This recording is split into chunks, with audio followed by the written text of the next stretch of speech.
Le samedi 19 octobre 2024, l'atelier d'histoire critique recevait Julien Talpin, directeur de recherche au CNRS, spécialiste du racisme et de l'engagement dans les quartiers populaires, et co-auteur de l'ouvrage « La France, tu l'aimes, mais tu la quittes », enquête sur la diaspora française musulmane. Appuyé sur un échantillon quantitatif de plus de 1000 personnes et sur 140 entretiens approfondis, cette enquête sociologique sans précédent met au jour pour la première fois un phénomène qui travaille la société française à bas bruit. Le départ pour l'étranger de nombreux Français de culture musulmane, discriminés sur le marché de l'emploi et stigmatisés pour leur religion. Si ces jeunes Français et Françaises sont pour l'essentiel diplômés de l'enseignement supérieur, ce n'est pas seulement une fuite des cerveaux que l'ouvrage documente. Se révèlent en creux les effets délétères de l'islamophobie qui, vue d'ailleurs, semble bel et bien constituer une exception française. Bonne écoute. Bonjour à tous et à toutes, bienvenue à cette rencontre de l'atelier d'histoire critique. Rencontre qui aujourd'hui exceptionnellement ne portera pas sur un sujet historique, mais sur un sujet d'actualité. On est très content de recevoir Julien Talpin, qui est l'auteur d'un ouvrage dont nous ne disposons même pas d'un seul exemplaire, et a priori la médiathèque non plus.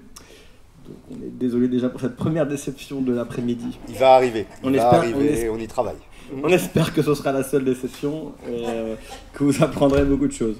Alors Julien est l'auteur de La France, tu l'aimes, mais tu la quittes, qui est paru au Seuil en avril 2024. Il est directeur de recherche au CNRS. C'est un voisin, c'est un Lillois, puisqu'il travaille au laboratoire du CERAPS, dans le quartier de Moulins. Il est spécialiste du racisme et de l'engagement dans les quartiers populaires. Et il a dirigé cet ouvrage avec Olivier Estève et Alice Picard. La France, tu l'aimes mais tu la quittes, donc c'est un ouvrage de sociologie, hein, donc je dis que ce n'est pas de l'histoire. Hein. Donc tu es à la fois, tu as une casquette de politiste aussi, sociologue et politiste. Dans cet ouvrage, tu as sondé à peu près un petit millier de personnes, un bon millier de personnes, et vous avez conduit, en fait je devrais dire vous, vous avez conduit à peu près 140 entretiens. Donc ça fait quand même une somme considérable de travail. On va organiser la rencontre comme d'habitude en 2 temps. Donc on va conduire un échange pendant entre 40 minutes et 1 heure. Et ensuite, on aura un bon 45 minutes pour échanger avec vous si vous avez des questions. Et je suis sûr que, vu le sujet abordé, il y en aura. Donc, une première question, c'est la question de la méthodologie, hein, histoire qu'on pose un peu concrètement la manière dont vous avez mis les mains dans le cambouis, dans la manière avec laquelle vous êtes confronté au sujet. Donc, ma question, c'est comment vous êtes entré en contact avec les enquêtés ? Est-ce qu'ils ont un profil majoritaire ? Comment vous êtes allé vers eux, comment ils sont allés vers vous? Est-ce que tu peux nous en dire un peu plus? Merci Nicolas, bonjour à tous et toutes, très heureux de pouvoir échanger avec vous aujourd'hui autour de ce livre. Je crois que c'est la première fois que on le présente à Lille, en fait on l'a présenté à Roubaix, déjà bientôt à Tourcoing, mais donc très très heureux. Alors, sur la méthode, peut-être juste un tout petit mot avant de rentrer dans les détails de l'enquête, et c'est d'autant plus important d'y revenir qu'on a été un peu attaqué sur cette question méthodologique et qui est importante pour nous. C'est qu'on avait commencé avant même de lancer l'enquête, et c'est ça qui nous a convaincus de vouloir faire ce travail, ce livre en fait, à toucher du doigt le phénomène de l'expatriation en réponse au racisme et aux discriminations dans des travaux précédents qu'on avait menés, moi dans un bouquin que j'avais publié il y a quelques années qui s'appelle L'épreuve de la discrimination.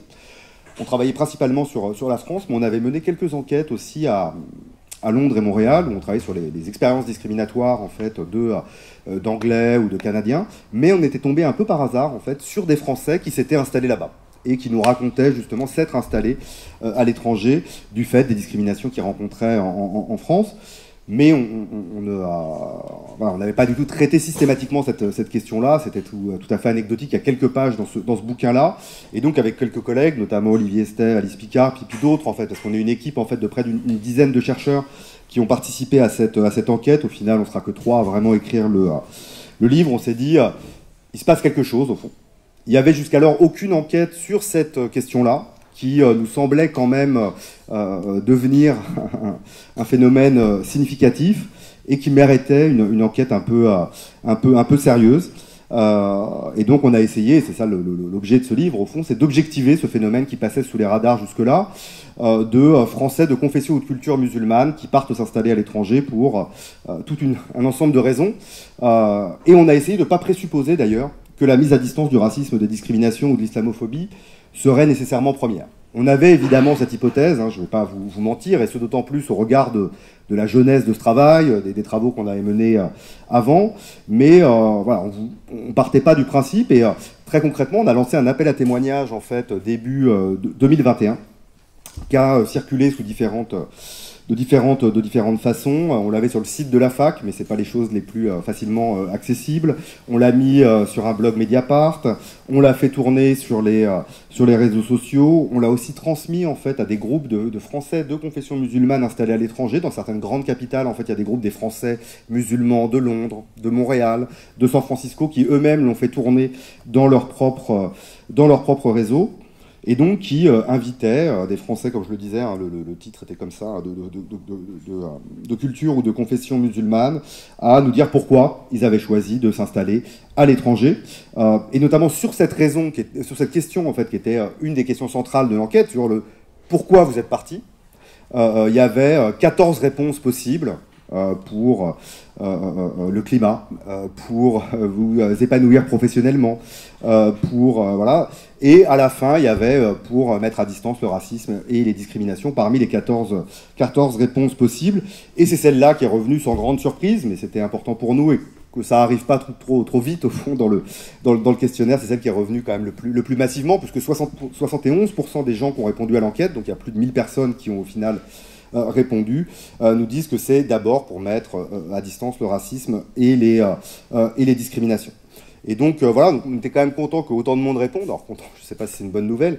En fait, il y a 2500 personnes qui ont répondu, mais tout le monde n'a pas été jusqu'au bout du questionnaire. Et donc on a pris les 1000 réponses complètes. Et puis les gens pouvaient à la fin laisser leur adresse mail. Et après, on leur envoyait des mails pour savoir s'ils voulaient faire un entretien plus approfondi. Il y a quand même 300 personnes qui nous ont laissé leur mail et puis on leur a envoyé des mails et on a fait des entretiens notamment par Zoom en fait. On était sur la fin du Covid en fait, il y avait encore ce contexte-là et par ailleurs le Covid a été une période un peu de socialisation collective à la visioconférence et donc ça a facilité l'enquête.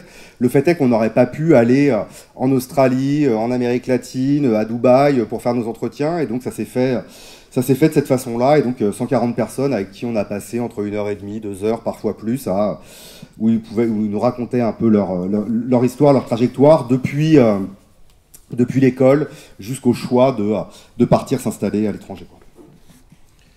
Alors je me rends compte que je suis allé un peu trop vite dans mon introduction, parce que évidemment ici on va parler du problème de l'islamophobie d'État en France, et de ce racisme bien particulier qui vise nos concitoyens et nos concitoyennes musulmans qui vivent en France et qui ont, alors pour le coup, la nationalité française, qui sont français. Par rapport à la place qu'occupe ce sujet dans l'histoire de notre association, l'atelier d'histoire critique, c'est pas la première fois qu'on traite ce sujet, je tiens à le dire.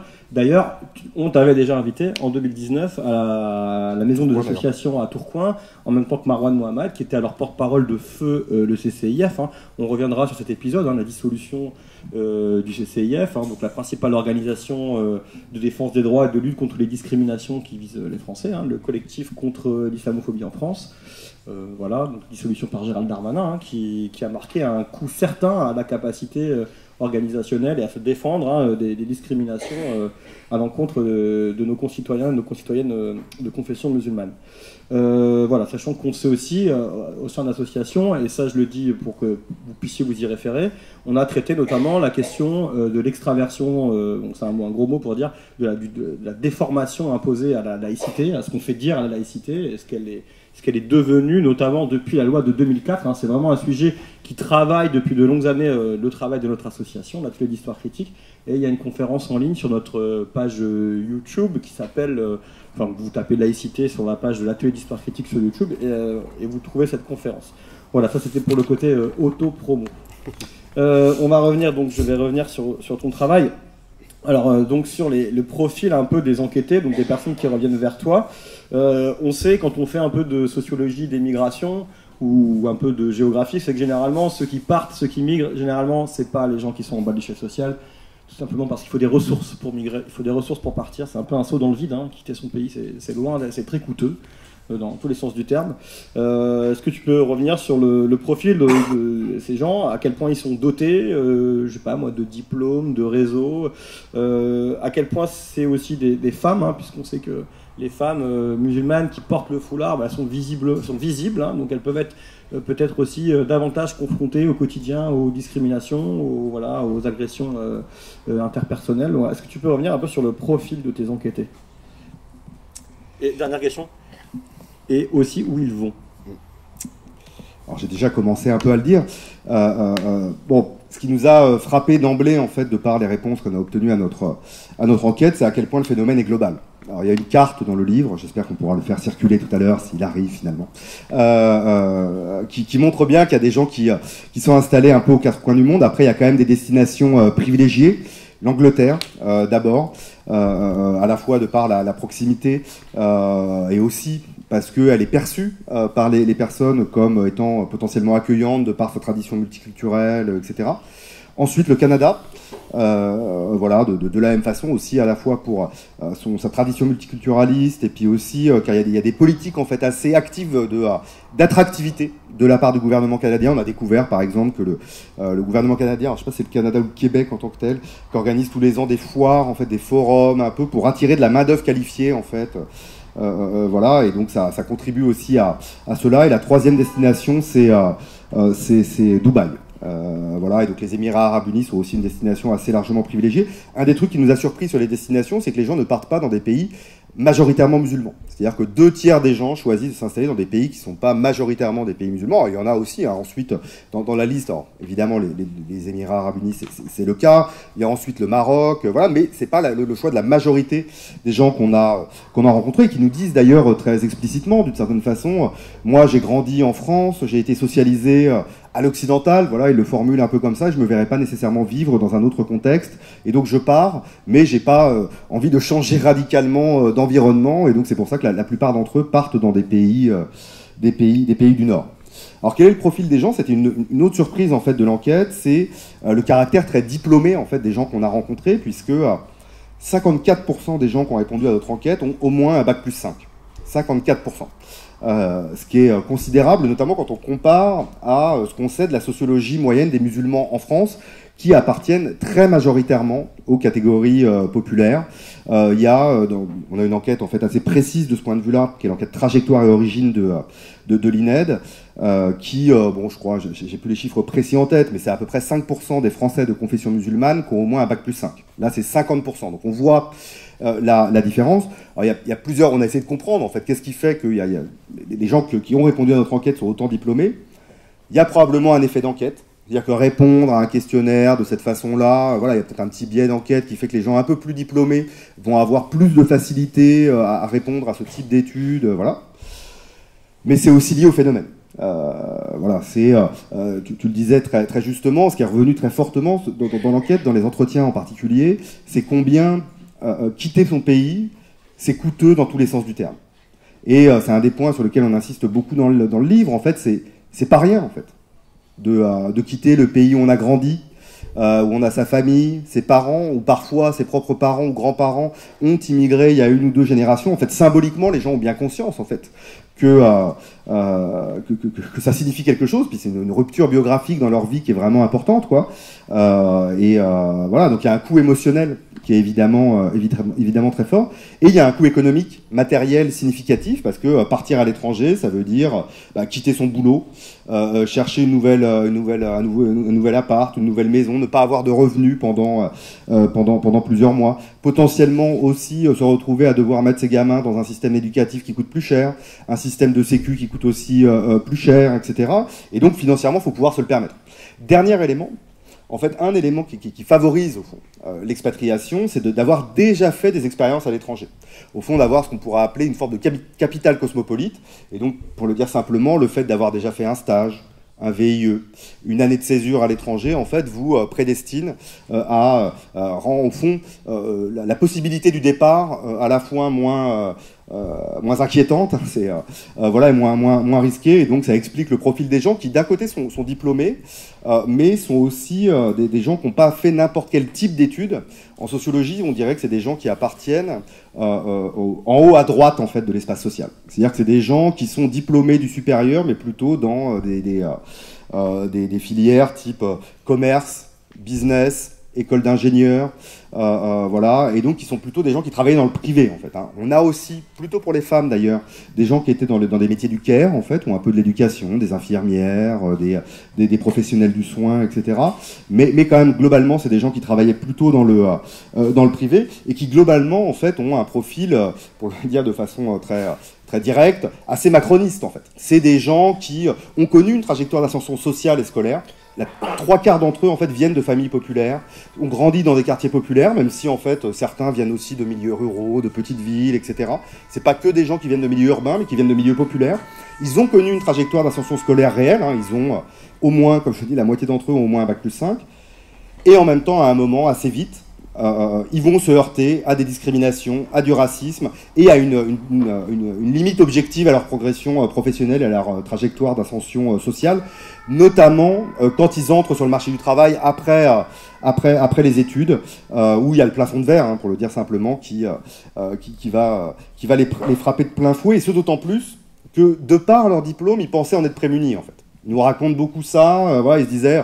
C'est bon, voilà, j'ai fait une grande école, je suis plus vu comme un arabe. Et en fait, non. Et en fait, ils se rendent vite compte que soit ils arrivent à avoir un boulot, parce qu'un certain nombre d'entre eux avaient effectivement un emploi, un CDI, etc., mais pas toujours à la hauteur de leur qualification. Et surtout, leur progression de carrière est beaucoup moins rapide, en fait, que leurs collègues blancs. Et donc c'est ça quand même qui explique le profil des gens qui partent. Alors dernier mot peut-être sur quid du genre. Alors nous on a un petit peu plus de répondants hommes, mais c'est pas massif et le phénomène est quand même assez partagé. Ce qui frappe quand même aussi, c'est que c'est beaucoup des familles en fait. Qui partent, c'est beaucoup des gens qui ont entre 25 et 40 ans. Comme je le disais, c'est en fait au moment de l'entrée sur le marché du travail ou un petit peu après, voilà. C'est là que ça se joue. Et c'est aussi souvent des gens qui ont des gamins, en fait. C'est-à-dire voilà, des actifs avec des enfants. Et un truc qui est beaucoup revenu, notamment dans les entretiens, c'est « je ne veux pas que mes enfants revivent ce que j'ai moi-même vécu ». Et en fait, donc, je pars pour prémunir mes enfants des propres expériences auxquelles j'ai été moi-même confronté, avec l'idée, je ne l'ai pas dit encore, que il y a d'un côté la discrimination directe sur le marché du travail, etc., les discriminations objectives d'une certaine façon qui viennent heurter la trajectoire d'ascension sociale et l'accession à l'élite à laquelle ils aspirent de par leurs études. Mais il y a un autre élément qui est ressorti plutôt des entretiens en fait, qui n'était pas très présent dans le questionnaire, c'est la question de l'ambiance, de l'atmosphère. En fait. Ce qu'on appelle dans le livre une islamophobie d'atmosphère, c'est-à-dire que les gens, quand bien même d'ailleurs ils n'auraient pas fait des expériences discriminatoires trop violentes ou trop fréquentes, en fait ils n'en peuvent plus de la surfocalisation dans le débat public sur l'islam, les musulmans, etc.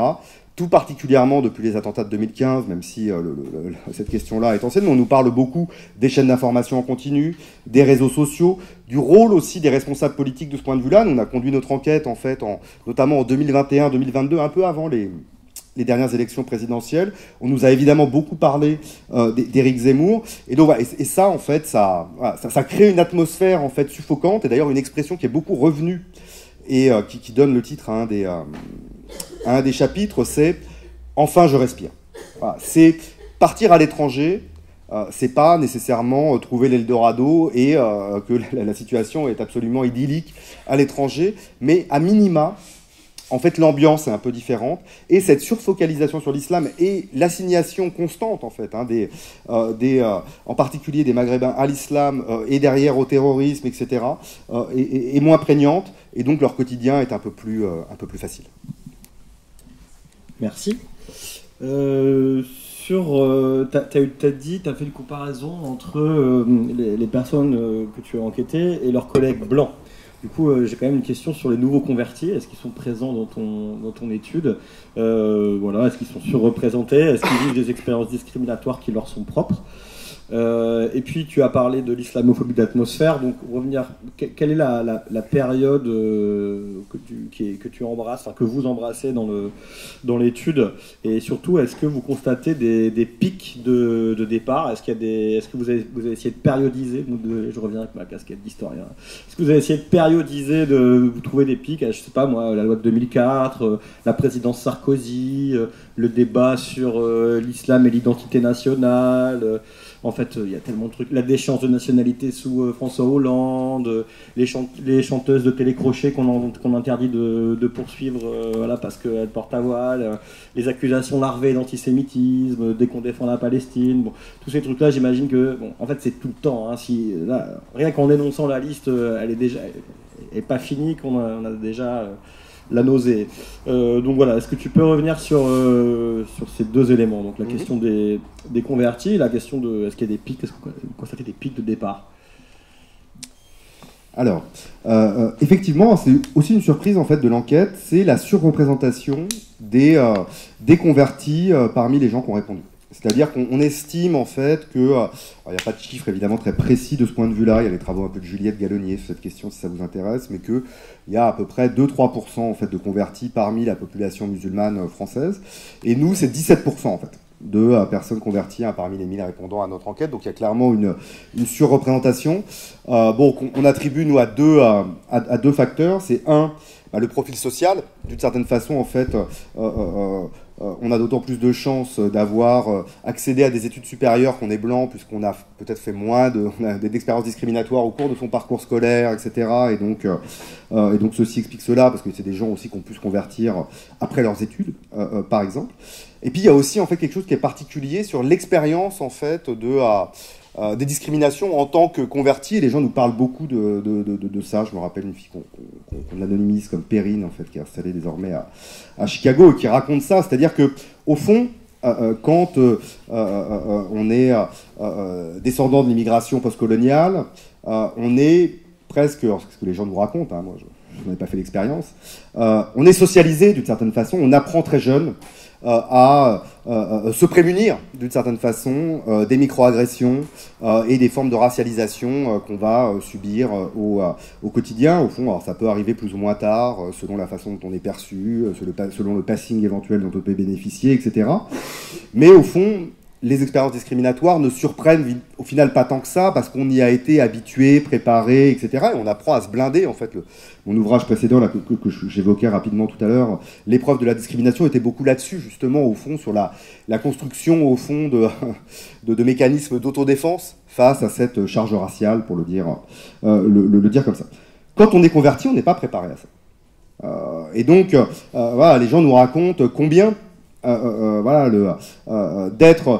se convertir à l'islam, c'est perdre le privilège de sa blanchité. Et donc c'est encore plus violent quand on n'y a pas été préparé. Et donc c'est d'autant plus violent que cette violence-là a des incidences encore plus fortes et rend peut-être encore moins supportable ces expériences discriminatoires, cette islamophobie d'atmosphère, et peut expliquer du coup qu'un nombre plus important d'entre eux et elles partent. On a pas mal en fait de femmes qui portent un foulard chez les convertis, puisque de fait, chez les convertis se pose avec d'autant plus d'acuité la visibilité au fond des signes religieux, et c'est le foulard qui a évidemment un marqueur tout à fait visible de ce point de vue-là. Je ne l'ai pas précisé tout à l'heure, tu le demandais un peu en creux. Nous, par exemple, chez les femmes qui ont répondu à l'enquête, il y en a la moitié qui portent un foulard. Ce qui est, on n'a aucun chiffre là pour le coup par rapport à la population musulmane, mais c'est un chiffre moi, que j'aime bien en fait donner pour aussi montrer en fait, et c'est une question que tu n'as pas posée, mais sur le profil que j'ai pas évoqué, une question qui nous intéressait, c'était le profil aussi, le degré de religiosité au fond des personnes qui partent. Et ce qui nous a intéressé en fait, c'est la très grande diversité en fait des rapports à l'islam et à la religion des gens qui sont partis. Globalement, c'est quand même plutôt des gens qui accordent une place importante à l'islam dans leur identité. C'est des gens qui font le ramadan, qui souvent font la prière. Mais il y a des gens en fait parmi les répondants qui nous disent ne pas presque pas à se définir comme musulmans eux-mêmes, qui voilà, ont un rapport très, très distancié, et puis d'autres qui, à l'inverse, sont très, très orthodoxes dans leur rapport à la foi, ce qui est aussi une façon de répondre en fait à certaines des attaques qu'on a subies. Alors, à mon sens, à mon avis, bon, ils n'avaient pas forcément lu le livre. Certains ont avancé que ceux et celles qui partiraient seraient tous, au fond, des islamistes, des intégristes, et bon débarras, d'une certaine façon. Et en fait, c'est pas du tout quand même le profil des gens qu'on a rencontrés. Alors moi, bon, quand bien même, au fond, ce seraient des gens extrêmement investis religieusement uniquement qui partiraient, je pense que ça devrait quand même, malgré tout, nous interroger sur le degré de tolérance religieuse de notre pays. Mais en tout cas, c'est pas le cas. Hein, voilà, nous, parmi le profil des gens qui partent, c'est pas exactement ça, et c'est beaucoup plus diversifié. Alors j'en viens à la question de la périodisation, qui est effectivement une question qui nous a intéressés. Peut-être 2 points de ce point de vue-là. Un des trucs qui ressort, c'est combien... C'est quand même un phénomène ancien, en fait. C'est-à-dire que nous, on a des gens qu'on a rencontrés qui sont partis il y a plus de 30 ans. Voilà, qui sont partis après les premières affaires du voile, à la fin des années 80. La première affaire, c'est 89 à Creil. Voilà. Et effectivement, en fait, les pics sont, parce qu'on demandait hein, évidemment quand est-ce que vous êtes partis, sont vraiment très directement liés au contexte politique. Donc il y a le 11 septembre 2001, il y a 2004 qui joue un rôle important, donc la loi sur l'interdiction des signes religieux à l'école, et le plus gros pic, d'une certaine façon, c'est 2015.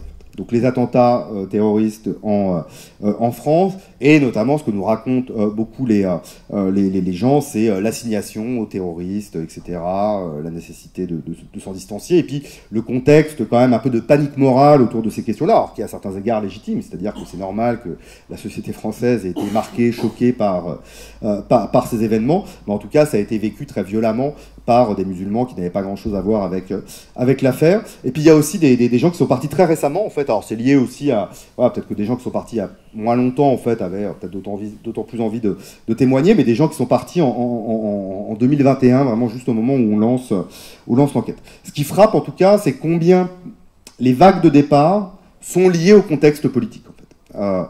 Ce qui a été confirmé par les entretiens qu'on a conduits, parce qu'en fait, voilà, les gens nous racontent combien c'est aussi ça qui les a motivés en fait.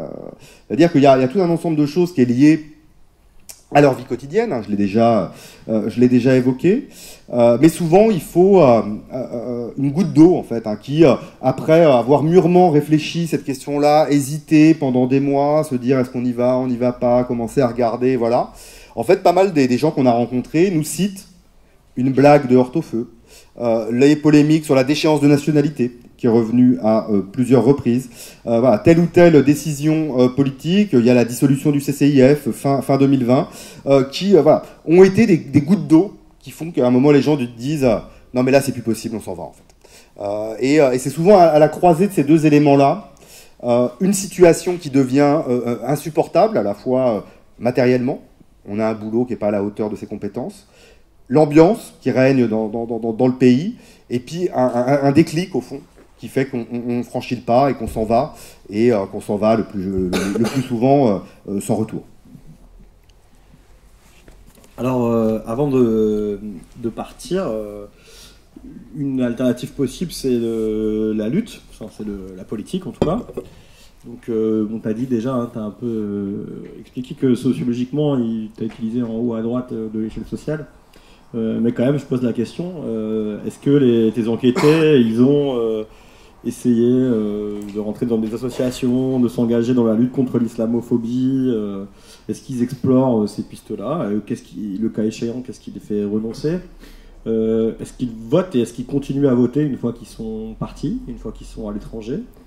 Et encore plus fondamentalement, la question de la nationalité française, est-ce qu'ils se posent la question d'y renoncer, voilà, quelle valeur symbolique ils accordent à cette nationalité française une fois partis, en fait.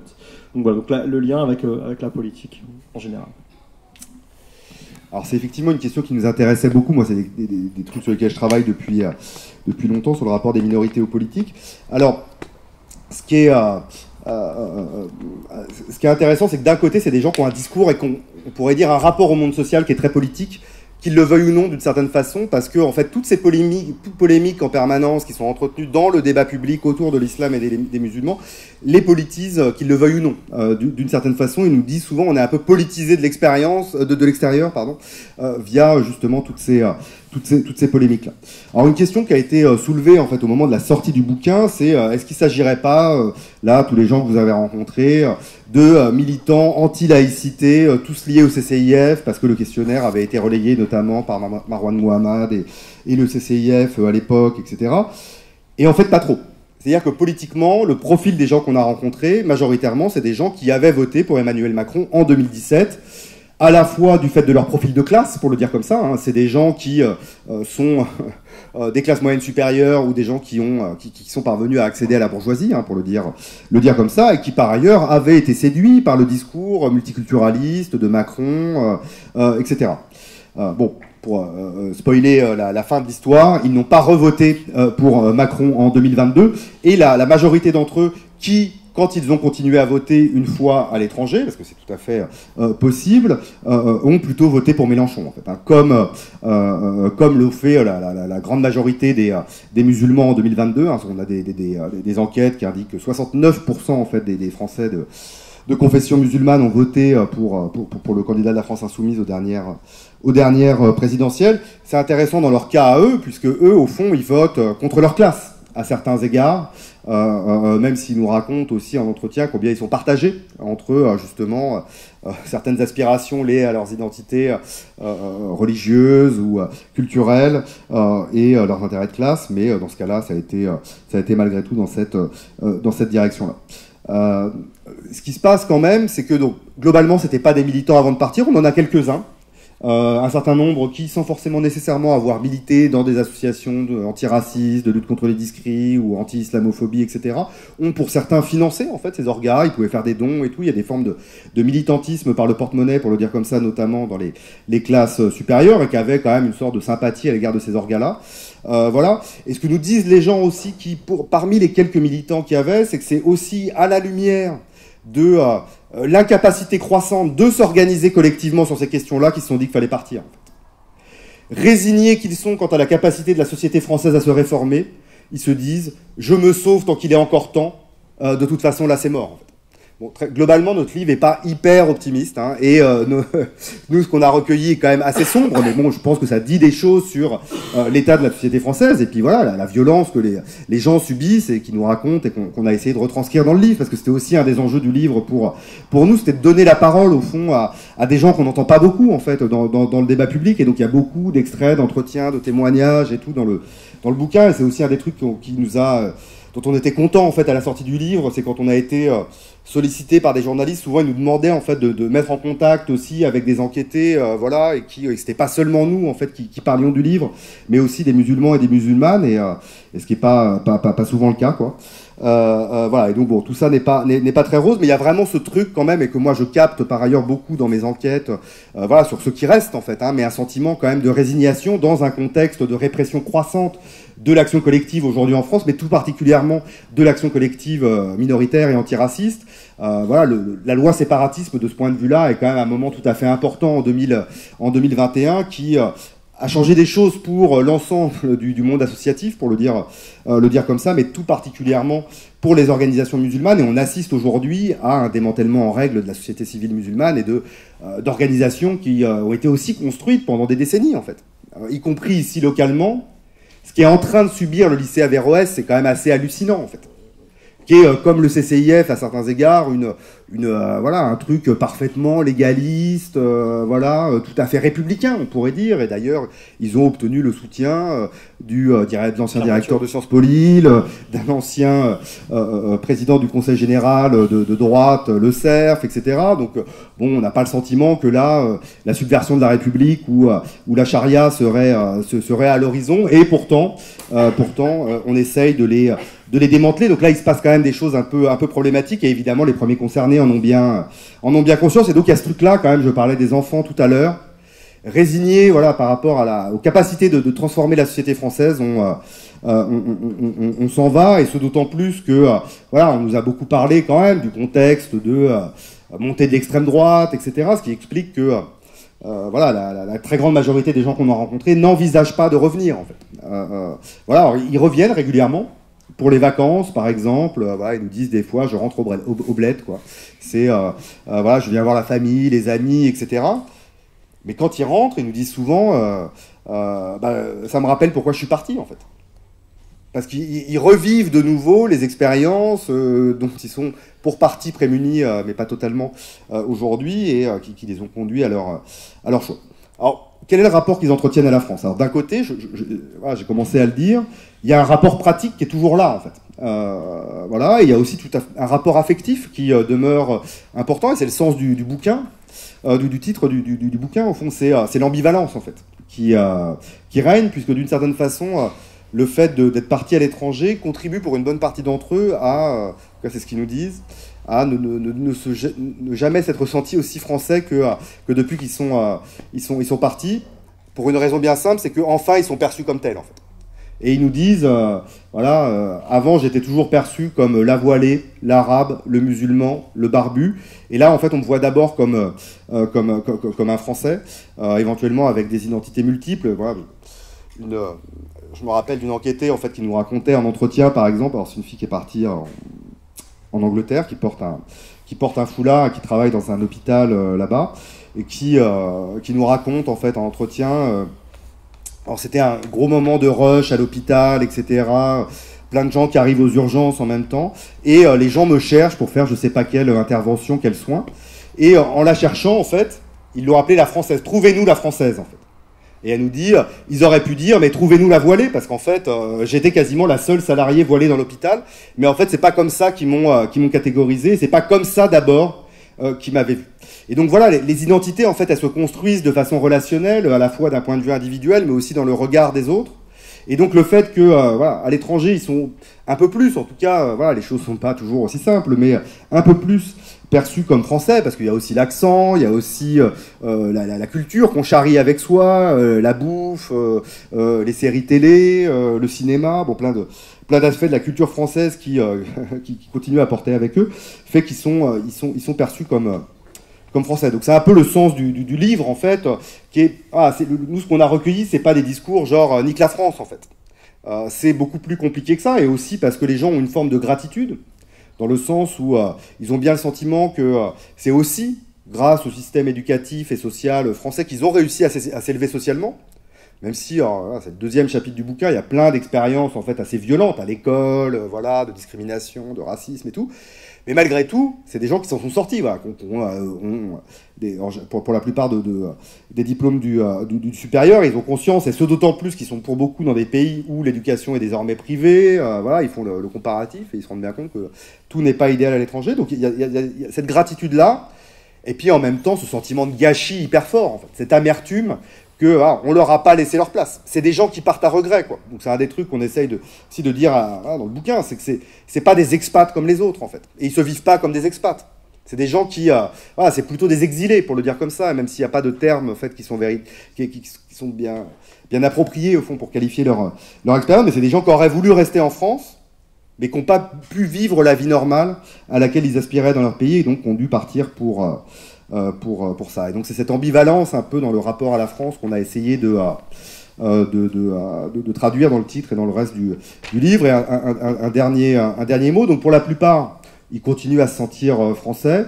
Il y en a pas mal qui prennent en fait au bout d'un certain temps, quand c'est possible, la nationalité du pays de destination, parce que voilà, ils ont ces identités plurielles désormais qui les habitent. Et alors, un des trucs qui nous a frappé quand même, en fait, alors c'est en lien avec ce que je disais sur la politique, c'est quand même, il y a un effet de mise à distance du politique. Bon, de toute façon, la politique est vue comme un espace qui les maltraite. Un des trucs, par exemple, c'est qu'il y a 25% seulement d'entre eux qui sont inscrits sur le fichier des Français de l'étranger qui leur permet de voter, en fait.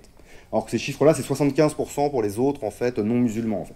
Et donc, il y a un effet de démobilisation électorale, voilà, qui est assez net pour les raisons aussi politiques qui les ont conduits à partir. Moi, c'est un des trucs qui, de toute façon, ressort par ailleurs de mes enquêtes. Hein. C'est que, avant même de partir, de toute façon, toutes choses égales par ailleurs, ils votaient moins que les autres.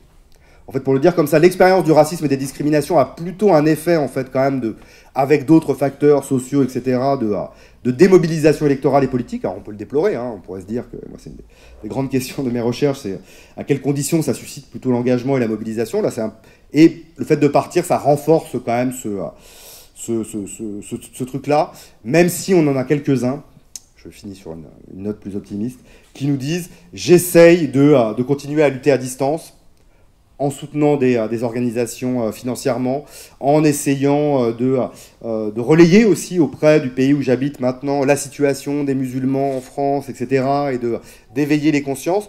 Donc il y a un peu un militantisme à distance, mais c'est minoritaire. Alors pour anticiper, peut-être introduire un peu la discussion avec le public, la discussion peut-être un peu plus politique sur le fond. Tu parles, ou en tout cas, je sais pas si c'est toi ou tes enquêtés ou les deux qui parlent d'une islamophobie à la française. Donc, du coup, alors, bon, il y a la question de l'islamophobie ailleurs qu'en France. Hein. C'est quand même un phénomène qui est quand même présent dans l'essentiel des pays occidentaux. Hein. Même si les modalités d'expression de ce racisme-là est particulièrement prégnant ici. Donc la question c'est comment on explique les spécificités de cette islamophobie à la française selon toi. Alors là tu sors un peu de ton travail d'enquête, mais puisque tu es politiste aussi tu dois avoir un avis. Est-ce qu'on peut essayer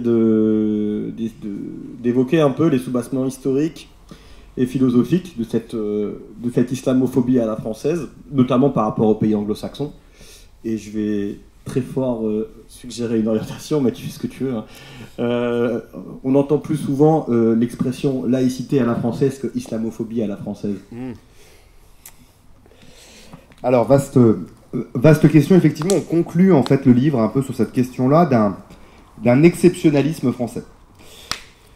Et on ne tranche pas complètement. Parce que d'un côté, tu te soulignais en fait l'islamophobie. On pourra revenir d'ailleurs sur le terme hein, si ça vous intéresse. Nous on l'utilise en fait parce que c'est un truc qui est utilisé dans les sciences sociales partout dans le monde, mais on n'a pas non plus de fétichisme en fait du terme et l'essentiel est probablement ailleurs. Donc d'un côté c'est un phénomène global et quand même qui est un peu minimisé par les gens qu'on a rencontrés, qui ont tendance à dire que ça va bien dans les pays où ils sont, alors qu'on a tout un ensemble d'enquêtes qui montrent qu'en Angleterre, quand même, c'est chaud. Il y a eu des émeutes quand même raciales, islamophobes l'été dernier en Angleterre. Et voilà, aux États-Unis, il y a eu le Muslim ban.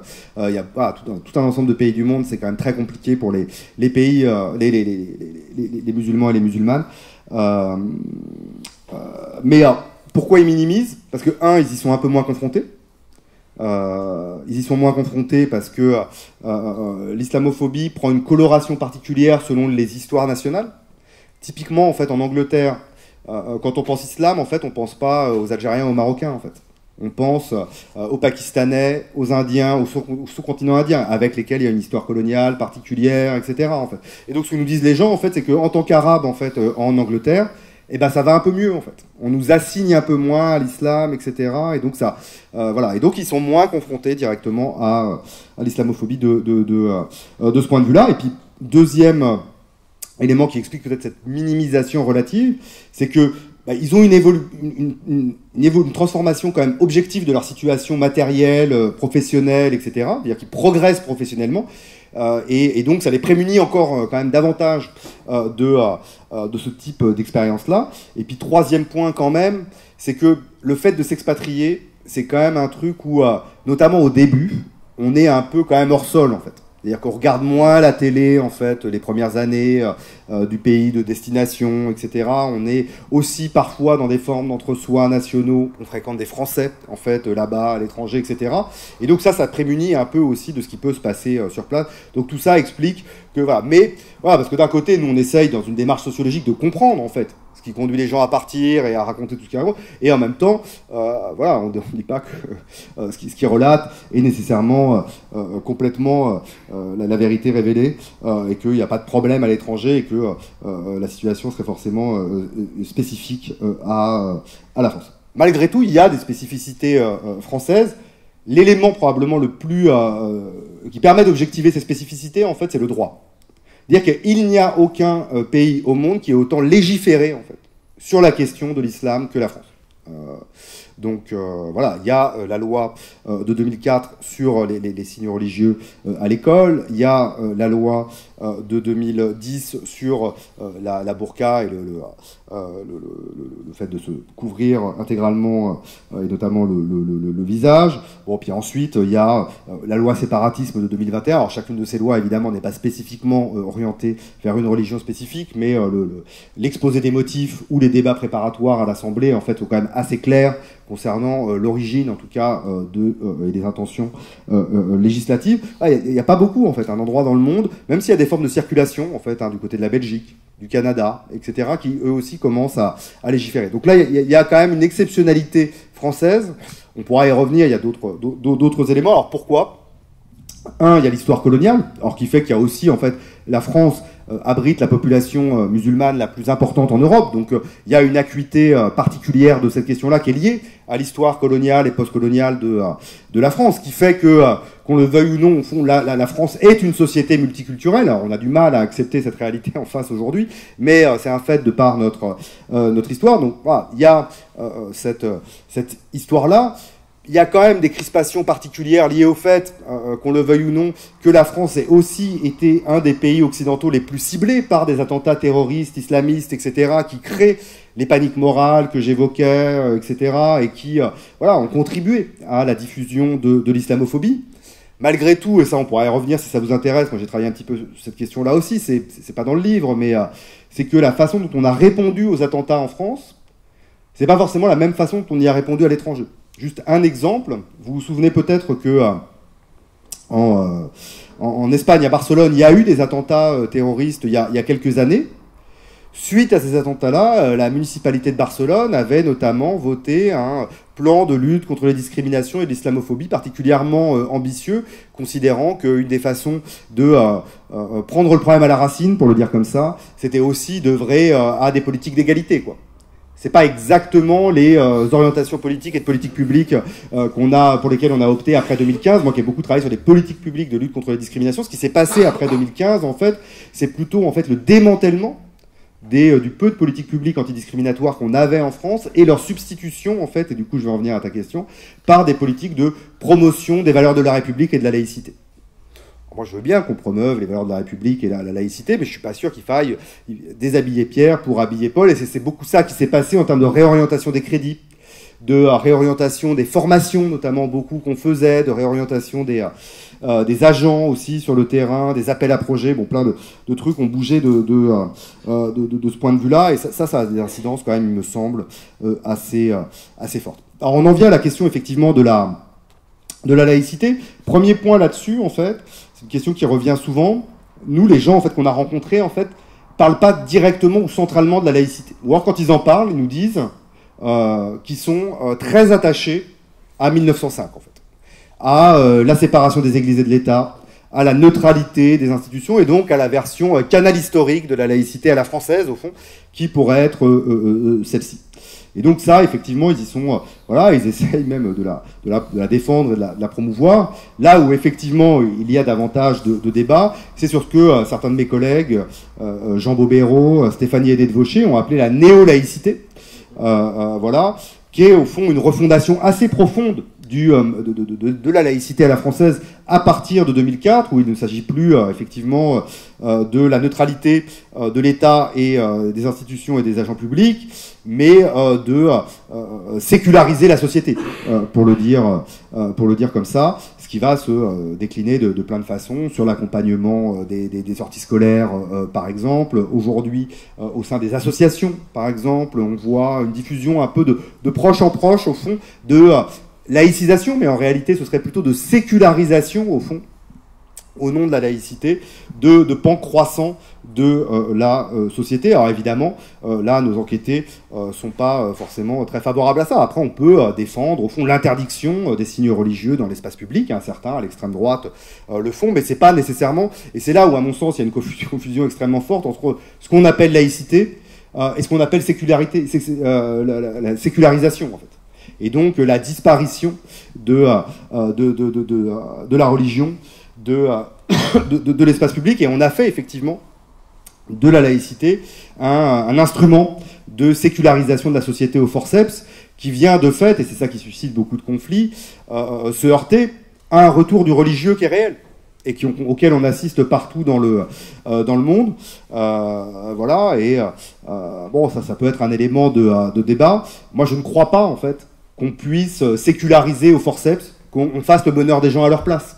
Et c'est ça un peu l'instrumentalisation de la laïcité auquel on assiste aujourd'hui. C'est quelque chose qui est extrêmement paternaliste et qu'on pourrait considérer presque un peu de néocolonial. Au fond, on va apprendre aux femmes, au fond, qu'elles font fausse route en commençant à porter le voile. Moi, ce que je constate dans mes enquêtes et ce que montrent d'autres travaux, c'est que cette surfocalisation sur l'islam au nom de la laïcité a plutôt l'effet inverse, en fait. C'est-à-dire, en fait, nous, c'est ce qu'on appelait dans mon bouquin précédent, en fait, des identités réactives. C'est-à-dire des gens qui nous disent « Je ne me suis jamais senti autant musulman à force qu'on me voit et qu'on me désigne et qu'on m'assigne à cette identité-là. » Voilà, de façon un peu performative, en lien avec ce que je disais tout à l'heure sur la construction relationnelle des identités. Et donc des gens qui nous racontent se mettre à porter le voile, à faire la prière, etc. Bon, je ne dis pas qu'il n'y a pas d'autres facteurs qui peuvent jouer dans ces trajectoires religieuses, spirituelles, personnelles, etc. Et c'est toujours des choses plurielles. Mais ce contexte-là, en fait, a plutôt tendance, au fond, à un peu par réaction, parfois par retournement du stigmate, à réaffirmer, au fond, ou à conduire les gens à réaffirmer leur appartenance religieuse plutôt qu'à les en éloigner, quoi. Merci, Julien Talpin.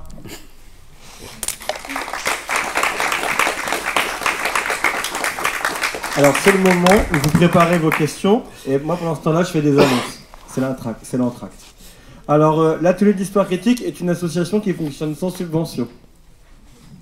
Donc, du coup, je vais sortir un petit pot de mon sac. Et si à la fin de l'entretien, vous voulez mettre un peu de sous, ça nous permettra de payer les billets de train des intervenants. Pas celui de Julien, parce qu'il est lillois, vous l'avez compris. Mais pour nos futures conférences. Si vous voulez laisser votre adresse email pour recevoir les informations sur vos futurs événements, il ne faudra pas hésiter à venir me voir non plus. Et puis, puisqu'on va passer aux questions maintenant tout de suite, on va faire passer le micro.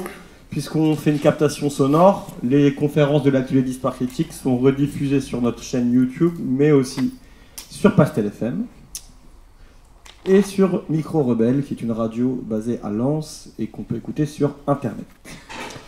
Voilà, je crois que j'ai tout dit sur l'assaut. Hein. On va avoir d'autres événements bientôt. Hein. Le 4 décembre, on parlera lutte contre l'extrême droite avec Hugo Paglietta. On sera à FIV, mais comme vous allez laisser votre adresse mail, vous aurez les infos en temps et en heure. Est-ce qu'il y a des personnes qui ont des questions? Est-ce que tu veux bien, je vais vous tutoyer, est-ce que tu veux bien venir pour au moins pour le son, enfin, pour la captation sonore? Après, le fil a l'air à faire. long, ouais. Merci. J'ai une semi-question, une vraie question. La semi-question, c'est est-ce que les gens que vous avez interrogés ont le sentiment de devenir un peu malgré eux, des instruments de soft power français? En fait, vu qu'ils vont propager en fait la culture française que souvent ils aiment en plus, au travers, comme vous l'avez dit, de la nourriture, de la culture, là, les films, la musique, les séries, etc. etc. Donc ça, et quels sont leurs rapports avec la génération qui les a précédés, qui fétichisait à mort les études, les diplômes, l'école, etc., etc., qui voyait ça comme un vecteur vraiment de progression sociale et presque d'égalitarisation de leur position dans la société française. Donc voilà, est-ce qu'ils ont, je sais pas moi, du ressentiment par rapport à cette génération? Est-ce qu'ils ont c'est quoi leur rapport à ça? Je réponds tout de suite. Merci. Alors soft power, pas vraiment en fait. C'est non, en fait, quand même globalement, ils sont plutôt les exemples vivants qu'il y a un problème, un truc qui marche pas rond en France en fait. C'est-à-dire que ce que nous racontent beaucoup les gens, c'est à quel point les gens qui rencontrent désormais au quotidien, au boulot, etc., hallucinent en fait de ce qu'ils racontent, de leurs expériences au quotidien, des médias, etc. Et les gens font des gros yeux, ils sont là, mais qu'est-ce qui se passe? Et d'ailleurs, pour tout vous dire, on a, suite à la sortie du livre, été contacté, y compris par des responsables politiques, et pas que de gauche, qui étaient aussi interpellés de ce point de vue-là par ce truc-là, par mais est-ce que le départ des minorités françaises va pas un peu entacher notre image de marque à l'international, pour le dire comme ça? Et face au travail de requalification symbolique un peu de la Startup Nation, bah, c'est pas génial en fait que les gens partent et disent bah la France est un peu raciste quoi. Et donc bon voilà, c'est pas, je crois pas qu'il contribue forcément à l'image de marque, etc. Et à l'inverse, en tout cas, ça a pu interpeller certains en France qui sont dans ce travail, en tout cas, sur l'image de marque de la France à l'international. Et sur la question du rapport aux générations précédentes, c'est effectivement une question qui nous a beaucoup intéressés dans les entretiens. Alors, pas d'abord, en fait, sur la question du rapport à l'école, mais nous, un des trucs qui nous intéressait, c'était, au fond, quand même, on a pas mal de gens qui sont des deuxième génération. Ce qui n'était pas évident, parce qu'en fait, aujourd'hui, on a beaucoup... Alors, si ça a du sens de parler comme ça, mais en fait, des gens qui sont plutôt des troisième, quatrième génération, là, on avait beaucoup de deuxième, en fait. Et donc, dont les parents sont nés à l'étranger, voilà, et sont installés en France, voilà, sont aujourd'hui pour un certain nombre français, mais et donc dont les parents ont connu une trajectoire migratoire. En fait. Et il y a un truc quand même très particulier où ses propres parents s'installent en France pour donner un meilleur avenir à ses enfants, et ses propres enfants s'en vont. En fait. Et donc de reproduire voilà, un peu l'histoire familiale, il y a quelque chose, une forme d'ambivalence. Après, nous, les gens qu'on a rencontrés, n'avaient pas grand-chose à dire là-dessus, en réalité, si ce n'est un peu, mais c'est pas uniquement par rapport aux parents, en fait, c'est un rapport à ceux qui restent, en fait. Un sentiment presque de culpabilité, d'avoir un peu ce que je disais tout à l'heure, en fait, d'avoir lâché l'affaire, en fait. C'est on laisse les nôtres derrière nous. Par rapport à ce que je disais sur la résignation, voilà, ils ont bien conscience qu'ils se sauvent eux-mêmes et que derrière les autres, voilà, ils sont mal quand même parce que les autres, c'est leur famille, leurs parents, etc. Et d'ailleurs, je disais que très peu envisagent de revenir en France. Le seul raison qui peut les pousser à rentrer, certains d'ailleurs l'ont fait, c'est les parents. Justement. C'est quand les parents commencent à vieillir, etc. et qu'il faut s'en occuper, voilà, ça peut conduire à rentrer en France. Donc il y a ce truc-là quand même. En revanche, et ça, moi, je le vois depuis la sortie du bouquin. En fait, on discute beaucoup avec des gens qui se posent des questions, qui envisagent de partir, voilà, ou dont les enfants sont partis, en fait. Et donc, des gens qui ont aujourd'hui 40, 50, 60 ans et qui nous racontent, moi, mes gamins sont partis en Angleterre, en Belgique, etc. Et en fait, ça, c'est dur pour les parents, en fait. Et les parents nous racontent des trucs, voilà, il y a des sentiments, qu'ils soient première, deuxième ou autre, en fait. Alors, encore plus, peut-être, chez ceux qui sont militants aujourd'hui, en fait, de se dire, bah, on a le sentiment qu'il y a un truc qu'on n'a pas réussi, en fait. C'est-à-dire, on s'est battu. On a fait la marche en 83, où on s'est mobilisé, etc., de plein de façons. Et en fait, on n'a pas réussi à créer une société qui permette à mes gamins de s'épanouir. Ils sont obligés de se barrer. Et les gens, ils nous racontent ça, ils ont envie de chialer, en fait, quoi. Et parfois, ils le font, quoi. C'est un truc, un sentiment quasiment, pas d'échec personnel, mais d'échec collectif, en fait. Voilà, d'un côté... On disait à nos gamins, bosse à l'école, il n'y a que comme ça, faut en faire 2 fois plus que les autres, et tu y arriveras, et ça ira, et machin. Et en fait, non. Et en fait, ça suffisait pas. Alors, en même temps, ils ne transmettaient pas à leurs gamins, pour les militants, uniquement cette éthique de la réussite scolaire, etc., machin. Ils transmettaient, ils essayaient de transmettre, ce qui n'a pas toujours marché, mais c'est pas vrai que chez eux, un rapport aux politiques, à l'engagement, etc. Et en même temps, ils ont bien conscience eux-mêmes que ils n'ont pas réussi à transformer significativement la situation pour que leurs gamins aient envie de rester. Dernier mot quand même pour rester, pour répondre à moi à la question sur le rapport à l'investissement à l'école et tout. Ça, c'est un truc qui reste en fait, mais qui est sur le surinvestissement scolaire, pour le dire comme ça.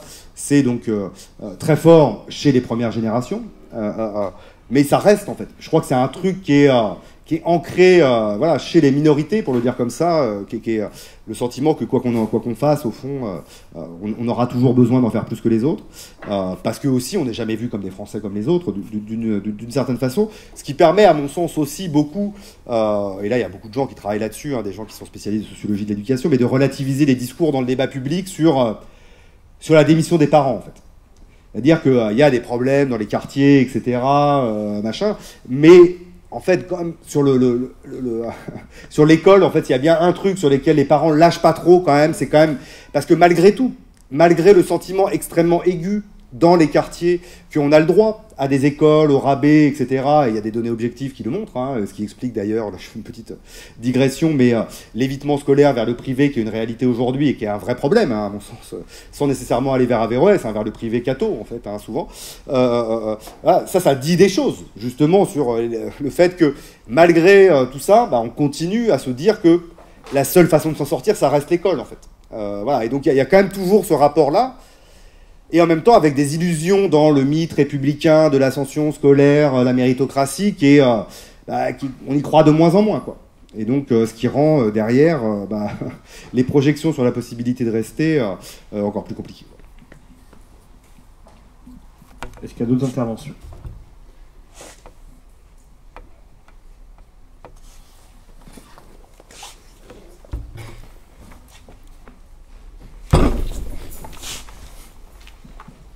Alors, je ne sais pas trop si tu vas pouvoir répondre, mais tu disais que l'engagement militant, il était assez faible des gens qui étaient partis.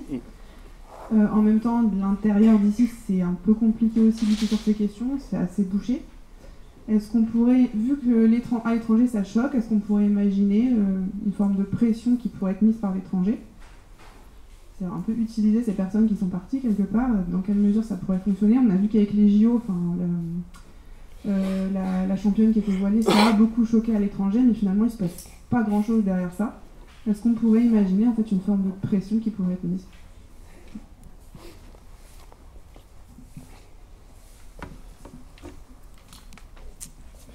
Alors, ce qui est sûr, c'est que l'étranger est une ressource, pour le dire comme ça, à plusieurs égards. Les institutions européennes. Moi, je ne suis pas un fan absolu de l'Union européenne à plein d'égards, mais sur la question de la défense de l'état de droit, pour le dire comme ça, heureusement que l'Union européenne est là, en fait.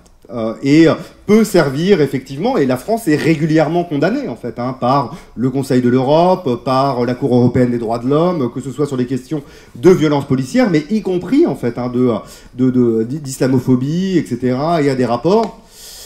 Bon, donc il y a une pression déjà qui vient des institutions politiques ou juridiques européennes. Deux, l'étranger est une ressource parce que aujourd'hui il n'y a pas seulement les personnes qui s'expatrient, mais il y a aussi des associations qui s'expatrient. Tu évoquais tout à l'heure le CCIF qui, pour se prémunir d'une tentative de dissolution du ministre de l'Intérieur fin 2020, décide de s'auto-dissoudre et de se reconstituer en Belgique. Voilà, et de devenir le collectif contre l'islamophobie en Europe. Bon, après, malgré tout, le CCIE, depuis qu'il est en Belgique, a quand même plus la même surface sociale, pour le dire comme ça, et capacité d'organisation qu'il pouvait avoir à l'époque en France, parce que il y a au fond toute une ramification aussi territoriale, etc., qui est beaucoup moins prégnante, parce que sinon ils encourent potentiellement un délit de reconstitution de ligue dissoute, 45 000 € d'amende, 3 ans de prison, etc. Et voilà. Mais malgré tout, voilà, partir à l'étranger, ça peut aussi, de ce point de vue-là, constituer une ressource. Et puis après, il peut y avoir effectivement une forme de pression morale, politique, en fait, sur l'image de la France, qui peut être effectuée. Malgré tout, je pense que ça ne suffit pas, en fait. C'est-à-dire que si il s'agit de se poser la question de comment on fait bouger les lignes sur ces questions-là aujourd'hui en France, il faut des relais politiques. Il faut nécessairement que cette pression-là ait des relais à l'intérieur en France. Alors malgré tout, et de fait, parce que la tonalité de notre livre est assez pessimiste depuis tout à l'heure, je suis assez sombre, il y a des choses qui bougent aussi en France de ce point de vue-là, y compris dans le champ politique. C'est-à-dire que le fait qu'aujourd'hui il y ait des candidats aux élections présidentielles, y compris à gauche, qui puissent employer le mot islamophobie, qui puissent prendre des positions sur les violences policières, sur le racisme d'État, sur la question palestinienne, etc., de cette façon-là, c'est une révolution culturelle par rapport à l'histoire de la gauche depuis 40 ans, en fait. Et la transformation, quand même, de ce point de vue-là, dans une partie du champ politique à gauche depuis 5 ans. 5 ans, c'est la marche de 2019 contre l'islamophobie en novembre, voilà, qui est le début aussi du backlash, hein. Tout ce que j'évoque depuis tout à l'heure, dissolution du CCIF, ça tourne à partir de ce moment-là, Darmanin vient d'arriver, etc. Et voilà, il va y avoir derrière les manifs, comité Adama, George Floyd, voilà. Mais quand même, il y a eu un tournant, et ça, c'est pas rien, en fait.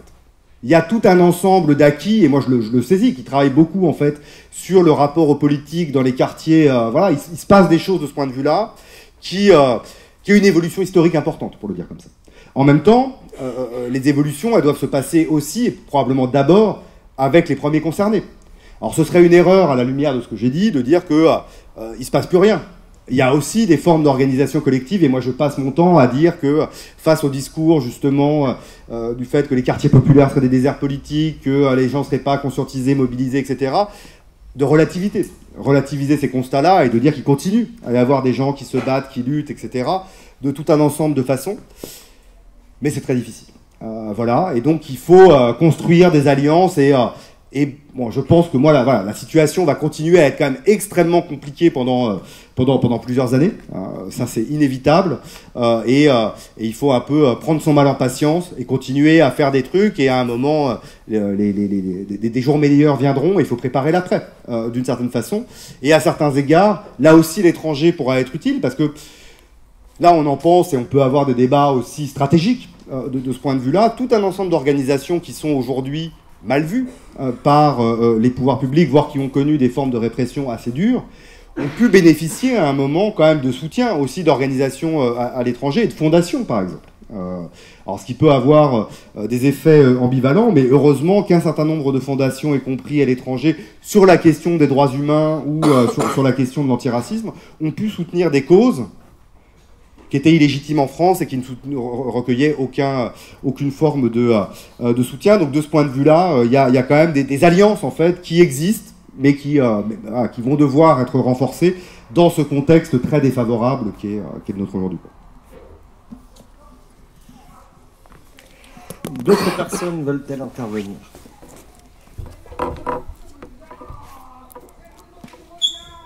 Moi, du coup, j'ai deux questions. La première, c'est donc on parle quand même de personnes qui décident de partir et de faire tout ce travail de migration parce qu'elles ont une attache religieuse identitaire importante.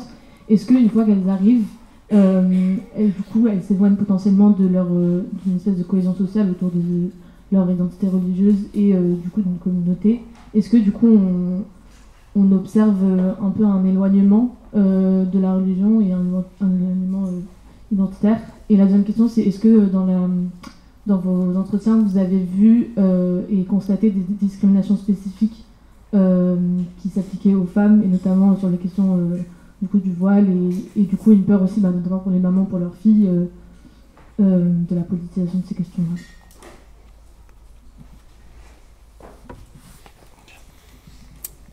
Alors très bonne question. Alors sur le rapport à la religion après, honnêtement, on n'a pas assez creusé la question. À mon sens, on n'en parle pas beaucoup dans le bouquin parce que les gens nous en parlaient pas trop. Et là, pour le coup, en fait, y compris en fait sur des trucs assez intimes en fait, comme le rapport à la foi, etc. Moi, je suis pas en plus, et mes collègues non plus, vraiment sociologues de la religion. Nous, on est plutôt spécialisés des questions de racisme, de migration, d'ethnicité, etc. Le Zoom, c'est vraiment pas génial, pour le dire comme ça. Globalement, mais voilà, c'est pas très robuste en fait. On n'a pas le sentiment que y ait de mise à distance pour l'instant du rapport à la religion, du fait d'un environnement qui soit plus apaisé de ce point de vue-là. Il y a plutôt un sentiment d'épanouissement religieux en fait. Le fait qu'au fond on les emmerde plus trop. Alors les gens, notamment dans les pays type Canada, États-Unis, Angleterre, sont beaucoup sur des trucs en fait, y compris parce que c'est pas d'abord pour ça qu'ils sont partis, mais ils découvrent au fond ce que c'est la tolérance un peu. Et donc ils sont contents de voir qu'ils peuvent, et qu'on les embête pas trop avec ça, prendre des RTT ou des jours de vacances en fait pendant les fêtes religieuses, pendant le ramadan, ou qu'on leur souhaite un bon ramadan, ou des trucs comme ça, en fait, qu'il y a une forme de flexibilité à cet égard-là, que potentiellement dans les grandes entreprises, il peut y avoir des salles de prière un peu interconfessionnelles, comme ça existe dans les aéroports, par exemple. Et donc il y a des formes de tolérance multiculturelle, au fond, qui fait simplement que leur quotidien est plus cool, en fait, quoi. Et donc ça se traduit pas nécessairement par une augmentation ou une diminution de la pratique religieuse, mais simplement un rapport plus apaisé, au fond, avec leur pratique religieuse. Autre élément, quand même, qui nous intéressait, c'était comment, quand on s'installe à l'étranger, on reconstruit des liens, en fait. Justement, en fait, une des questions qu'on avait, c'est dans quelle mesure la mosquée et la communauté religieuse est un espace important justement pour reconstituer voilà, des liens sociaux. Voilà, comme je le disais, c'est pas facile en fait de partir, de tout quitter et de s'installer à l'étranger. Et en fait, pas tant que ça. En fait, on pensait que les gens insisteraient plus là-dessus. Et bof, en fait, là, je fais des réponses un peu générales et faudrait avoir des réponses un petit peu plus fines. Et voilà, chez les personnes les plus religieuses, c'est un peu le cas. Mais globalement, en fait, les gens n'ont pas spécifiquement envie de vivre. Alors, les gens nous racontent beaucoup. Et il y a y compris des formes de racisme intercommunautaire qui ressortent des entretiens et tout. Il y a des gens qui nous disent « j'ai pas envie de vivre avec des paquis ». Ils nous disent quasiment ça, en fait. Donc eux-mêmes, voilà, et il y a des formes au fond... voilà, juste une petite parenthèse, mais il y a des formes de racisme intercommunautaire qui peut exister, voilà, qui sont aussi des formes de mépris de classe, pour le dire comme ça. Et donc, ils veulent pas aller habiter dans des quartiers populaires, eux, maintenant qu'ils ont accédé à la bourgeoisie, quoi. Ils veulent vivre avec les Blancs, ils veulent être Blancs, en fait. Et donc, il y a un truc un peu aussi, comme ça, pour une partie d'entre eux. Et donc, ils vont pas nécessairement habiter dans des quartiers où il y a une forte concentration de minorités, par exemple. Et donc, parmi les espaces, en fait, de reconstruction des liens sociaux, c'est plus le travail, en fait, ou l'école de leurs gamins, que la communauté religieuse, en tant que telle, en tout cas, qui mettent en avant. Et enfin, la question des discriminations spécifiques pour les femmes. Alors, évidemment, c'est-à-dire que j'ai pas beaucoup développé, mais au fond, ce qui ressort quand même de notre enquête, alors ça renverra un peu à la question que tu posais en creux sur la question de laïcité, c'est donc voilà, une femme sur deux qui a répondu à notre enquête porte un foulard.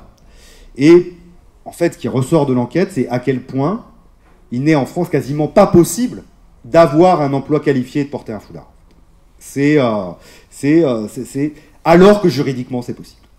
Voilà. L'état du droit aujourd'hui, alors j'évoquais en fait l'extension du domaine de la laïcité à d'autres sphères sociales.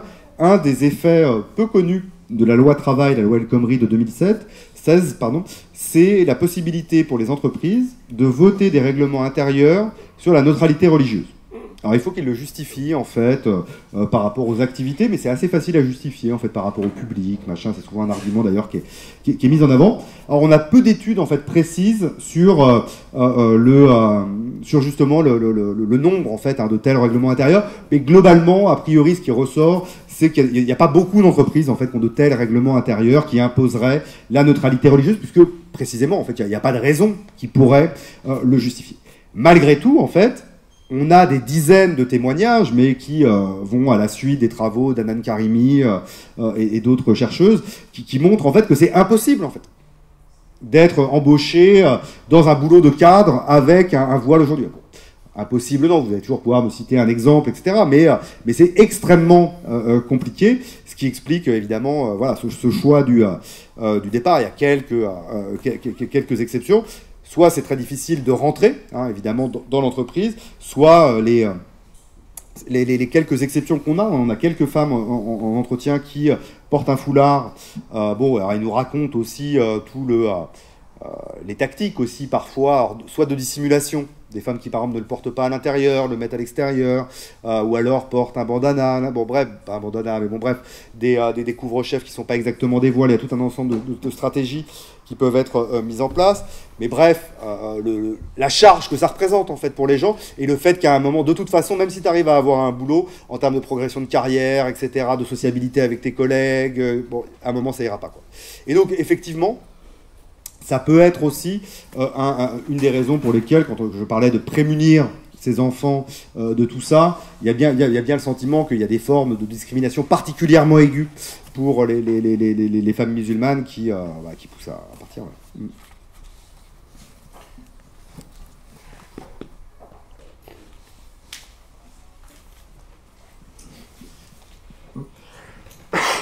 Ouais, merci pour l'entretien, c'est très riche et nuancé et aussi accablant. Juste une question un peu dubitative sur juste un aspect, ça immédiatement, ça concerne immédiatement ce que vous venez de dire sur, au fond, à la fin vous opposiez laïcité et sécularisation. Mhm. Et en effet, c'est bien ça qui est invoqué, mais en fait, dans les faits, je vous apprends rien, c'est certain. Est-ce que c'est vraiment une sécularisation? Est-ce que c'est pas plutôt... parce qu'il y a tout le discours sur la culture chrétienne, et on voit bien qu'il y a, en fait, c'est intégralement discriminatoire, au sens où c'est vraiment ciblé l'islam, et pas séculariser l'ensemble des aspects, quoi. Donc il y a ça. Et la deuxième question, c'est est-ce que, donc là plutôt sur la question un peu socio-histoire, est-ce que comment on peut établir l'analogie avec, est-ce que certaines l'ont fait avec le départ des Juifs d'Europe dans les années 30. Je sais qu'il y a un livre qui est sorti à l'édition Amsterdam qui s'appelle Antisémitisme et Islamophobie. Je ne l'ai pas lu, mais du coup je ne sais pas si vous en avez question. Voilà. Alors, merci, parce qu'on a reçu Reza Zia Ibrahimi avec l'assaut. Donc sur la chaîne YouTube, tu auras l'entretien sur la présentation de l'ouvrage Islamophobie, antisémitisme, une histoire croisée. Et si vous ne connaissiez pas, vous avez envie de revenir. Hein. Alors, effectivement, ce truc laïcité, sécularisation, c'est un peu rapide. Moi, ce qui me semble important de souligner, au fond, c'est combien le modèle laïque au départ français, c'est un modèle qui fonctionne sur deux jambes. C'est-à-dire qu'on présente souvent la loi de 1905 comme une arme contre la religion catholique, etc. C'est à la fois la neutralité de l'État, la loi de 1905, mais c'est aussi, au fond, la liberté de conscience. Et c'est précisément cet équilibre, en fait, qui fait, a priori, moi je ne suis pas spécialiste de l'histoire de la laïcité, le modèle laïque français, en fait. Et tout le truc, tout ce qui se passe après 2004, c'est précisément, en fait, quelque chose qui n'est plus porté par cet équilibre-là. Par ailleurs, vous avez raison de pointer, mais on pourrait dire à certains égards que dès le départ, en fait, la laïcité à la française n'est pas une neutralité qui est parfaitement transversale sur l'ensemble des cultes. À l'époque, ça ciblait les cathos. Aujourd'hui, c'est les musulmans. Et donc ça, c'est presque consubstantiel à l'histoire, au fond, de ces controverses-là, pour le dire comme ça. Toujours est-il, en tout cas, que vous avez raison de pointer que ce sentiment, en fait, de deux poids, deux mesures est extrêmement prégnant, en fait, chez les gens qu'on a rencontrés. C'est presque consubstantiel à leur identité. Un truc qui revient beaucoup, c'est citoyen de seconde zone, en fait. C'est vraiment très puissant. Un exemple qui est, ça va faire le lien avec la deuxième partie de la question, en fait, mais c'est la question de l'enseignement. C'est-à-dire que, globalement, personne ne fait question, alors, évidemment, de l'enseignement catholique. Il y a eu tous les débats sur, y compris Stanislas ces derniers mois, mais y compris les écoles juives, en fait. Il n'y a pas trop de controverses de ce point de vue-là. Aujourd'hui, en France, il y a 3 lycées musulmans, en fait, pour 6 millions de personnes, voilà. Qui sont surcontrôlés. Voilà, le degré... il y a eu un travail journalistique très fin, en fait, qui a été fait par Médiacité, qui a été repris par Mediapart, etc. Le degré, en fait, de surveillance de ces institutions-là est considérable.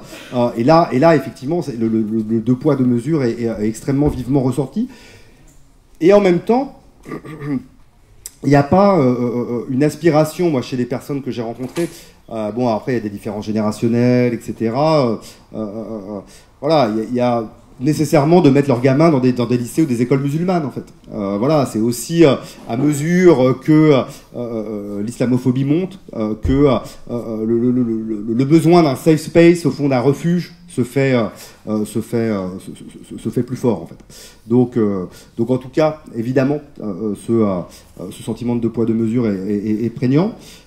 Dernier élément peut-être sur la comparaison avec d'autres périodes de l'histoire. Nous, on fait le choix quand même dans le bouquin d'être extrêmement mesuré de ce point de vue-là pour éviter d'ouvrir en fait d'autres polémiques. On avait bien conscience déjà que d'écrire un bouquin sur l'islamophobie, ça allait susciter quelques réactions. Et donc, on va pas trop sur ce terrain-là, pour le dire comme ça, même si de fait, alors, il y a les années 30, mais en fait... comparer la hijra et la lia n'est pas non plus délirant, en fait, d'une certaine façon, même si la différence fondamentale, c'est que c'est quand même pas la même chose de partir dans un État juif ou des juifs et de partir ailleurs à l'étranger. Et donc les phénomènes sont quand même fondamentalement différents. Malgré tout, c'est évidemment lié à un sentiment d'un terme qu'on emploie assez peu dans le livre parce qu'il ne revient pas beaucoup, y compris dans la bouche de nos enquêtés, mais un sentiment un peu de persécution religieuse.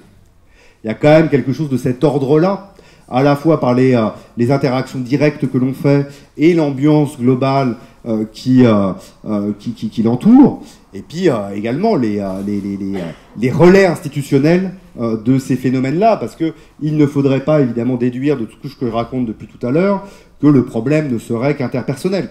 C'est qu'évidemment tout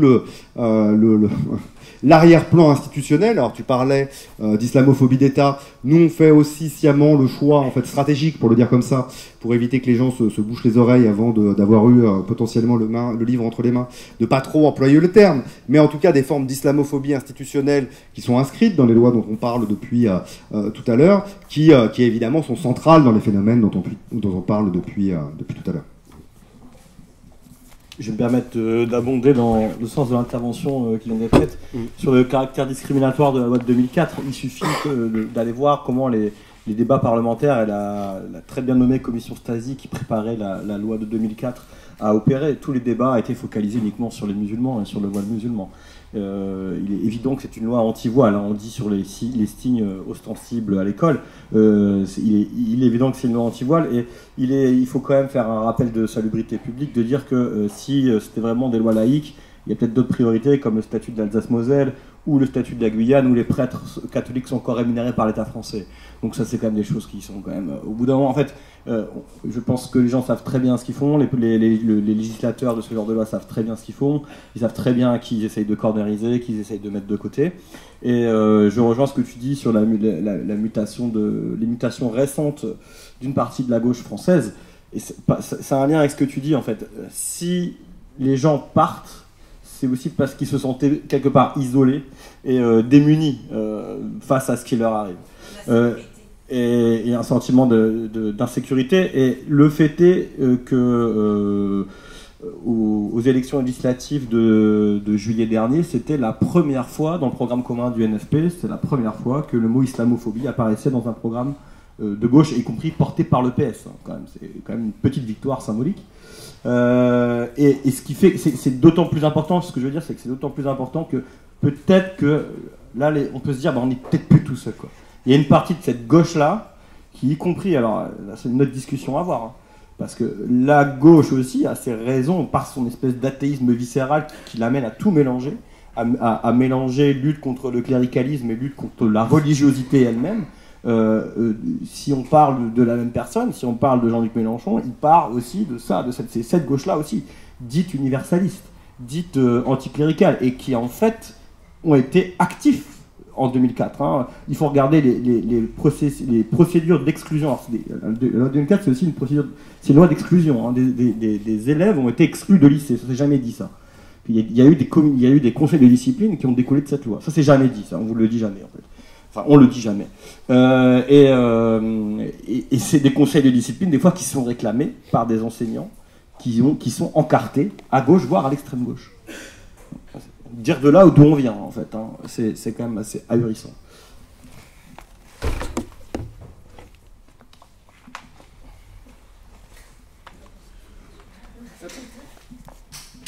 Merci d'abord c'était super. Voilà. Moi j'ai juste une petite remarque. En fait, est-ce que vous pensez, parce que tout à l'heure vous avez fait un peu le parallèle entre l'Angleterre et la colonisation par les Anglais des Indes, et aussi du coup aujourd'hui est-ce qu'on peut s'interroger sur le fait que effectivement est-ce que ça serait peut-être pas lié toute cette histoire avec la colonisation notamment voilà, de l'Algérie, et pour faire un peu on va dire de traduction de mots, la colonisation vient enfin quand on dit isti'mar, c'est voilà, c'est isti'mar et istiqlal, donc c'est deux mots arabes qui veulent dire colonisation et indépendance, et en fait la racine de ces mots renvoie vers l'invisibilité. En fait aujourd'hui, moi je m'interroge sur le fait que est-ce que cette volonté de l'État français, est-ce que c'est pas une volonté de l'État français et de la société française, parce que un moment donné, il ne faut pas se voiler la face, vu le score qu'a fait le Rassemblement National, il y a quand même des gens qui ont voté pour eux. Et donc, est-ce que ce n'est pas une volonté de continuer à invisibiliser une population qui aujourd'hui a envie de prendre sa place, qui aujourd'hui, effectivement, on nous a dit faites des études, faites ceci, faites cela. Moi, je suis maman d'un garçon, d'un ado, et je lui dis fais des études et casse-toi. Donc aujourd'hui, voilà. Et donc, est-ce que voilà, c'est la question de la visibilité en fait de la population maghrébine en France en fait, qui continue.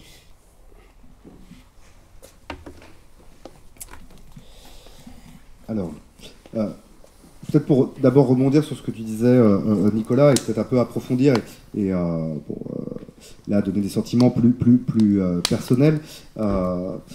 C'est que d'un côté, vous l'avez compris, moi je suis assez pessimiste vu le climat actuel, notamment à l'échelle nationale. Mais il y a des choses qui ont bougé effectivement à gauche. La question maintenant, c'est qu'est-ce qu'on fait en fait. Et là, bon, j'ai évidemment pas de solution, mais moi j'ai le sentiment qu'à l'échelle nationale, on peut mener une bataille culturelle. Et c'est important, et c'est ce qu'on essaye aussi de faire avec ce livre, en essayant d'éveiller les consciences, de montrer des choses qui passent souvent et qui sont souvent invisibilisées. Mais aujourd'hui, la gauche, elle est au pouvoir dans plein d'endroits, en fait. Et moi, je pense qu'on aurait besoin, y compris, en fait, pour construire des horizons désirables, pour créer des alliances, pour créer de l'engagement, en fait, que les gens qui sont au pouvoir localement à gauche s'engagent sur ces questions-là, en fait. Au-delà simplement du contexte local ici, en fait, voilà, dans les grandes villes de France qui sont aujourd'hui majoritairement à gauche, il n'y a aucun plan local de lutte contre l'islamophobie. Les plans locaux de lutte contre les discriminations, c'est ridicule en fait. Voilà, le travail de lutte contre les violences policières à l'échelle locale, il est quasiment inexistant. Et donc, voilà, moi j'ai envie de pousser, de prendre au mot, d'une certaine façon, le virage important, historique, qui a été fait par la gauche depuis 5 ans, pour lui dire, n'attendez pas d'être au pouvoir à l'échelle nationale pour y aller, parce qu'en fait, c'est peut-être pas près d'arriver demain, en fait. Mais par contre, au niveau local, si on construit des choses, en fait, peut-être que c'est précisément les graines qui nous permettront demain, en fait, de faire des changements de plus grande ampleur. Et donc là, je pense qu'il y a ici et maintenant moyen de changer la vie des gens, en fait. Il ne faut pas attendre, en fait, d'avoir juste gagné l'élection présidentielle, parce que moi, je suis assez pessimiste de ce point de vue-là, mais bon, c'est encore d'autres discussions. Et j'en viens à la question. Alors, moi, je ne suis pas historien, mais il y a évidemment beaucoup de travaux là-dessus. Et évidemment que cette question du passé et de l'imaginaire colonial français est centrale, en fait, dans tout ce dont on parle depuis tout à l'heure, et y compris, en fait, les catégories qui étaient employées pour désigner, par exemple, les Français musulmans d'Algérie, en fait. C'est que la construction même des sujets coloniaux, pour le dire comme ça, s'est appuyée sur ces formes de catégorisation-là et qui ont continué à structurer les imaginaires et d'une certaine façon le deux poids deux mesures qu'on évoque depuis tout à l'heure dans le traitement institutionnel au fond voilà, a une histoire et il y a des formes de continuité qui sont indéniables, qui sont documentées par des historiens comme Emmanuel Blanchard, par Olivier Lecourt-Grandmaison, par beaucoup de gens en fait, et voilà, c'est évident. Alors, dernier point sur la question de l'invisibilisation, et c'est là où je trouve que la période est hyper inquiétante en fait. Il y a un imaginaire du grand remplacement en fait qui est aujourd'hui en train de nous gagner quoi, et qui est quasiment au pouvoir aujourd'hui. C'est-à-dire que Bruno Retailleau, il est aussi porteur un peu de ça, j'ai l'impression. C'est-à-dire d'un truc il faut que la France reste blanche. Voilà, il y a une crainte vraiment que la France en fait ne soit plus la France si elle devient le pays multiculturel qu'elle doit devenir de par son histoire, en fait. Et ça, en fait, c'est de plus en plus assumé ouvertement. De fait est qu'on a, pour partie, perdu cette bataille culturelle-là, et voilà, les relais aujourd'hui sont nombreux. La droite classique emploie cette notion de grand remplacement. Et voilà, et donc voilà, je crois qu'aujourd'hui, une partie de la droite qu'on pourrait appeler, qui s'appelle républicaine, en fait, voilà, serait prête à assumer qu'elle veut maintenir une France blanche et chrétienne. Voilà. Ce qu'elle n'a probablement jamais été complètement par ailleurs, et donc il y a aussi une bataille culturelle et historique à mener sur ce qu'a été l'histoire de notre pays, mais effectivement ça c'est inquiétant que des choses qui étaient en fait des délires en fait de groupuscules identitaires aient aujourd'hui gagné effectivement. Bon, et moi je crois que c'est là où on pourrait discuter du titre de notre livre, c'est que le problème il vient d'abord des élites en fait. En fait, c'est la trahison des élites quand même qui se pose d'abord. Alors, de quelles élites? Mais des élites économiques qui sous-tendent au fond cette bataille culturelle, des élites pour partie médiatiques, pour une partie des élites intellectuelles, etc., qui ont rendu ce racisme respectable, pour le dire comme ça, et qui derrière infuse, voilà, ça sort pas de nulle part. D'une certaine façon, il y a toujours eu évidemment aussi des formes de racisme édenté, des racismes d'en bas, mais ils se déploient, ils se généralisent, ils se diffusent à mesure qu'ils deviennent légitimes, et leur légitimation aujourd'hui, c'est open bar, quoi. Et donc le front, il est d'abord à mener aussi voilà, vers le haut. On dit, je crois, que le poisson pourrit toujours par la tête. Est-ce qu'il y a des interventions? On a encore 20 minutes si on veut. Si on veut. Il faut se saisir du truc. Non? Ça a fait réagir racisme édenté, j'ai vu. Est-ce que tu veux préciser d'où ça vient? Parce que je sais qu'en sociologie politique, c'est un truc, quand j'ai découvert ce que c'était, ça m'a permis de comprendre des choses. Est-ce que tu peux revenir juste sur racisme édenté, que c'est pas un truc magique qu'il a inventé tout seul en fait. Et donc il y a des guillemets. Alors je suis pas complètement sûr en fait de ma source. Il me semble en fait que parce qu'elle est censée compromettante aujourd'hui, non? Mais je suis pas sûr que ce soit que Ouria en fait. Non, je pense qu'en fait c'est d'abord Jacques Rancière en fait qui emploie le terme et qui est repris en fait beaucoup par Ouria Boutelja notamment qui l'emploie. Alors qu'est-ce qu'on entend par un racisme édenté? C'est au fond donc le racisme parmi les catégories populaires, les formes de division latérales qui peuvent exister et qui existent en fait. Moi je le documente aussi dans mes travaux, le racisme anti-rom qui peuvent exister par exemple aujourd'hui dans les quartiers chez les Maghrébins par exemple, le racisme anti-asiatique, c'est des choses qui existent. Voilà, mais donc ce racisme édenté qui est en tout cas souvent interprété, analysé comme étant le fruit de la mise en concurrence, qui est le produit du capitalisme, pour le dire très simplement. Voilà, que d'une certaine façon, l'organisation du système économique contribue à la mise en concurrence de ceux qui n'ont pas grand-chose, qui cherchent toujours plus bas qu'eux pour essayer d'expliquer leurs difficultés. Une des difficultés d'ailleurs, pour poursuivre la discussion aussi politique qu'on a depuis tout à l'heure, c'est que ce que documente très bien la sociologie aujourd'hui, c'est quand bien même ça a toujours existé en fait, ces formes de racisme édenté, de division, de fragmentation des catégories populaires, y compris le racisme lui-même en fait, et les divisions de la classe ouvrière entre les blancs et les non-blancs, et aussi une production de l'histoire et des patrons, pour le faire très vite. Mais aujourd'hui, voilà, il y a des formes de mutation, des sentiments d'injustice aussi parmi les catégories populaires, qui fait que le capitalisme ayant de moins en moins de visages, étant de plus en plus distant, on a de moins en moins tendance à interpréter l'origine de ces problèmes comme étant en haut, du côté des patrons du capitalisme, de Sanofi ou de Total, et à regarder un petit peu plus en bas, en fait. C'est ce qu'en sociologie on appelle la conscience sociale triangulaire. Le fait que, alors que du temps de la classe ouvrière, il y avait un eux et un nous les ouvriers et eux les patrons, même si le nous était parfois divisé et qu'il y avait du racisme dans la classe ouvrière. Aujourd'hui, il y a le eux aussi vers lequel on regarde, c'est aussi ceux qui sont un peu plus pas que soi, les assistés, les Roms, les musulmans, etc., les sans-dents, voilà, et c'est vrai.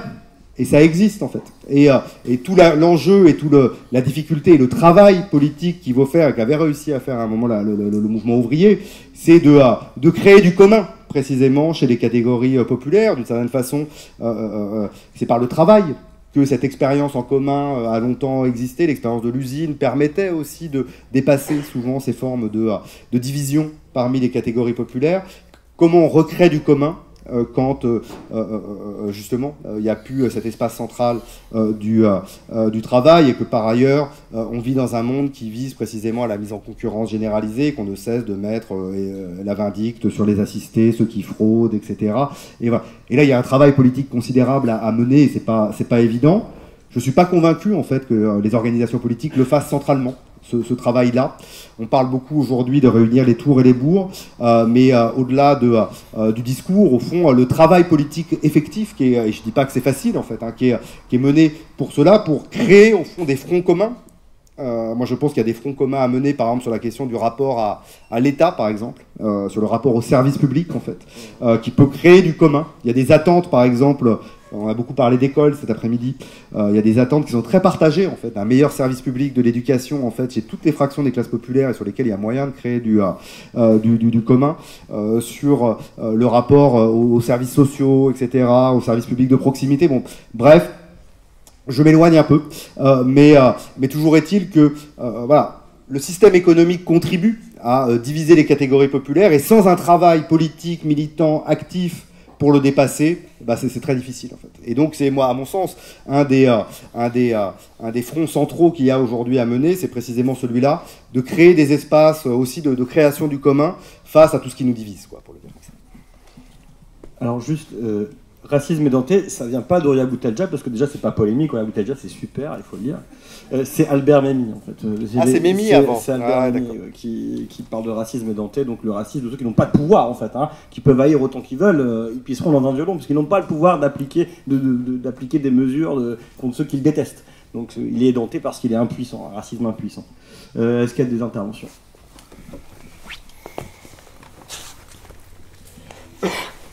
Tout d'abord, merci parce que c'était très riche et très intéressant, et aussi le débat, donc la question qu'il y a eu. Et moi, il y a eu le mot invisibilité qui m'a un peu titillé, parce que si on voit l'histoire de l'immigration en France, il y a justement d'autres, c'est comme un mot pas utilisé dans son sens, mais il y a d'autres communautés que dans le passé se sont senties invisibles. Donc, typiquement des communautés blanches comme les Portugais ou les Italiens dans des moments différents de l'histoire. Donc, par exemple, il y a, par rapport à la religion, il y avait les Christos, donc au début du siècle passé. Il y avait le pogrom qu'il y avait eu en 1893, Aigues mortes des Italiens. Donc, plein d'événements comme ça. Et après, par rapport aux Portugais, il y avait un sociologue qui est décédé il n'y a pas longtemps, lui s'appelait Albano Cordeiro, et il disait que les Portugais étaient invisibilisés à cause du paratonnerre maghrébin, et que c'était des expressions assez fortes en fait. Parce que les Portugais, ils étaient considérés facilement assimilables, donc c'est ça, ce mot d'assimilation qui est très impactant, parce que comme ils venaient d'une dictature, donc dans la période de la vague plus importante, ils ne savaient même pas qu'ils avaient le droit de protester ou de faire de la grève ou des choses comme ça. Et donc, je trouve intéressant l'invisibilisation dans ces différents moments de l'histoire, et aussi comme Madame l'a dit tout à l'heure, d'aujourd'hui, donc utilisé dans ce sens-là. Donc c'est un terme qui se contextualise différemment dans l'évolution de l'histoire. Et je voulais savoir si les personnes que vous avez interviewées comment ils se sentent dans le contexte européen, en fait, européen aussi par rapport à d'autres migrations, surtout avec la communauté européenne, par exemple. Actuellement, les personnes qui viennent d'Europe du Sud, on les définit plutôt expats et pas vraiment immigrés. Il y avait un moment ici en France où immigrés, c'était plutôt pour les personnes d'Algérie ou du Maroc. Donc toutes ces questions-là, en fait, je trouve que c'est vraiment...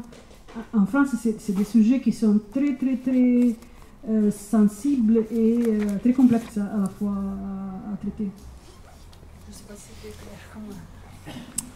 Alors, il y a plein de choses dans votre question. Alors, premier point, vous avez raison de rappeler que dans l'histoire, effectivement, il y a des vagues de xénophobie qui ont touché, au fond, il y a un livre célèbre, en fait, alors qui ne parle pas sur la France, mais c'est comment les Irlandais sont devenus blancs, en fait. donc sur les États-Unis, et qui raconte au fond comment précisément les immigrés irlandais, quand ils arrivent pourtant dans une Amérique, en tout cas qui est dominée par les Blancs à l'époque, quand bien même l'Amérique n'a jamais été uniquement blanche, ils n'étaient pas perçus comme tels, précisément parce qu'ils étaient perçus comme des étrangers, comme par ailleurs étant des moins que rien, pas éduqués, avec leur accent, etc., etc. Et donc il a fallu des générations pour qu'ils soient blanchisés, et on a d'une certaine façon des processus assez similaires dans le cas, dans le cas français avec les Italiens ou les Portugais. Mais la question qui se pose, c'est qu'est-ce qu'on fait quand le stigmate est indélébile? Voilà. Ce que je veux dire, c'est qu'à un moment, c'est compliqué. On a beau faire tout ce qu'on veut, on restera noir.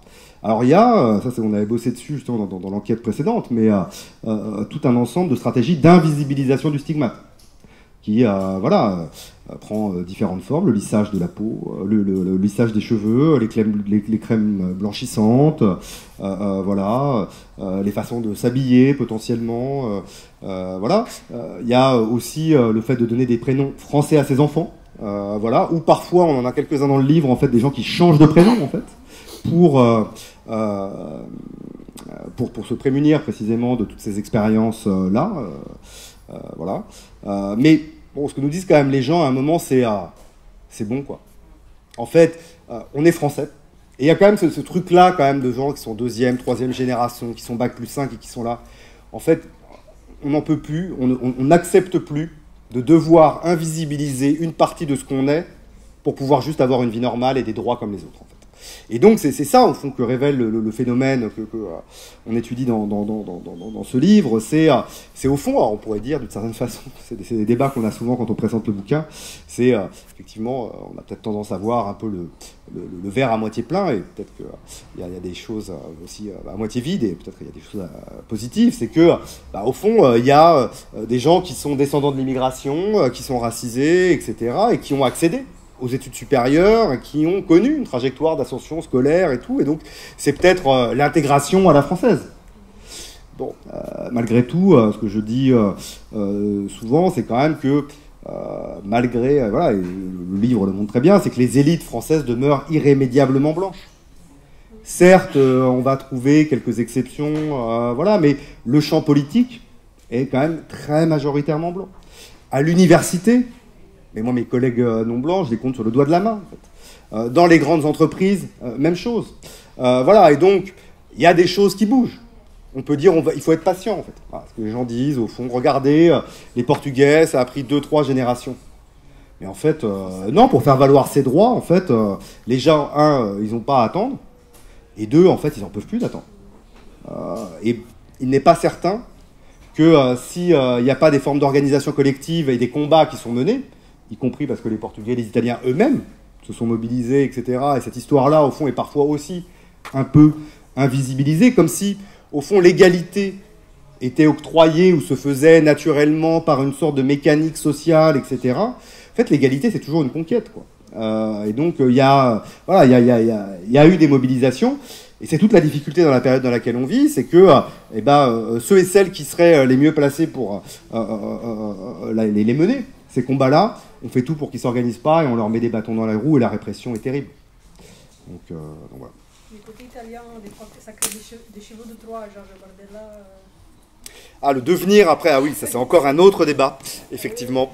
Après, ça pose une question, c'est très important d'historiciser le fait que d'autres communautés ont successivement eu à faire face à des traitements discriminatoires, mais je pense qu'en fait, précisément, le danger, on entend le retour du discours racialisant dans le débat public du fait de la percée de l'extrême droite, elle se cristallise en ce moment autour de l'expression de français de papier. On entend de plus en plus ce truc horrible qui est de dire, en fait, ils ont juste la carte d'identité. Ça renvoie à une dimension raciale et non plus juridique de la qualité de citoyens français.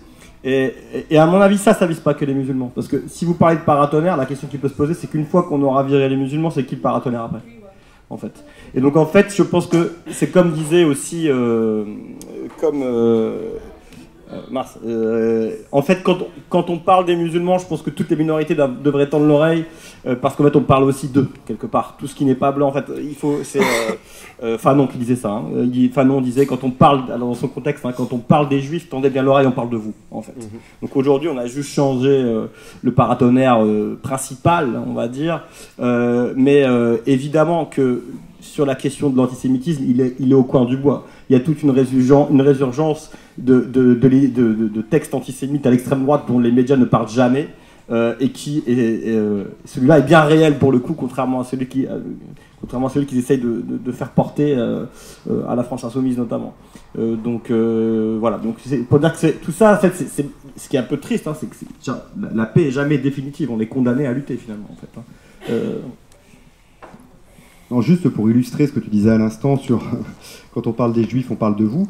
La loi séparatisme est un très bon exemple de cela, puisque c'est une loi qui est prise après l'assassinat de Samuel Paty, qui cible a priori quand même d'abord les musulmans, l'islamisme, etc., qui a notamment des incidences assez fortes en fait pour les associations, vers l'extension des motifs de dissolution d'associations et la création du contrat d'engagement républicain que doivent désormais signer toutes les associations qui bénéficient de subventions, et dont les applications les plus immédiates et les plus directes vont toucher en fait des mouvements écolos, des mouvements gauchistes et antifascistes, et on a un peu ce paradoxe où une loi, la loi sur la dissolution d'associations, a été créée en 1936 pour lutter contre des groupes fascistes, qui va se traduire par la dissolution de groupes antifascistes, le GAL à Lyon et le Bloc Lorrain à Nancy. Et donc on voit bien cette extension. Voilà, et la tentative de dissolution des soulèvements de la terre, l'attaque sur Alternatiba, etc. Donc il y a effectivement une extension au nom de la protection de l'ordre public et pour la sécurisation. Voilà, au départ on lutte contre les terroristes que sont les musulmans, et puis ensuite on lutte contre les éco-terroristes, et puis les féministes maintenant commencent à être un peu terroristes également. Et voilà, et le cercle au fond de ce qui est acceptable se restreint peu à peu, et nos libertés avec. Un dernier mot peut-être pour rebondir sur ce que vous disiez sur le syndrome du dernier entrée ferme la porte. C'est des choses qu'on constate en fait, y compris au-delà des communautés blanches, hein, pour le dire comme ça. C'est-à-dire que c'est très net, par exemple aux États-Unis, voilà, il y a des formes de racisme intercommunautaire, et y compris chez les latinos aujourd'hui, par exemple, qui sont, pour un certain nombre d'entre eux, alors après, voilà, mais qui votent Trump aussi pour ça, en fait, hein, une partie, voilà, de ceux qui sont dans des situations de classe moyenne, plutôt les hommes que les femmes, etc. Mais il y a un discours anti-immigration chez des gens qui sont deuxième, troisième génération, en fait, hein.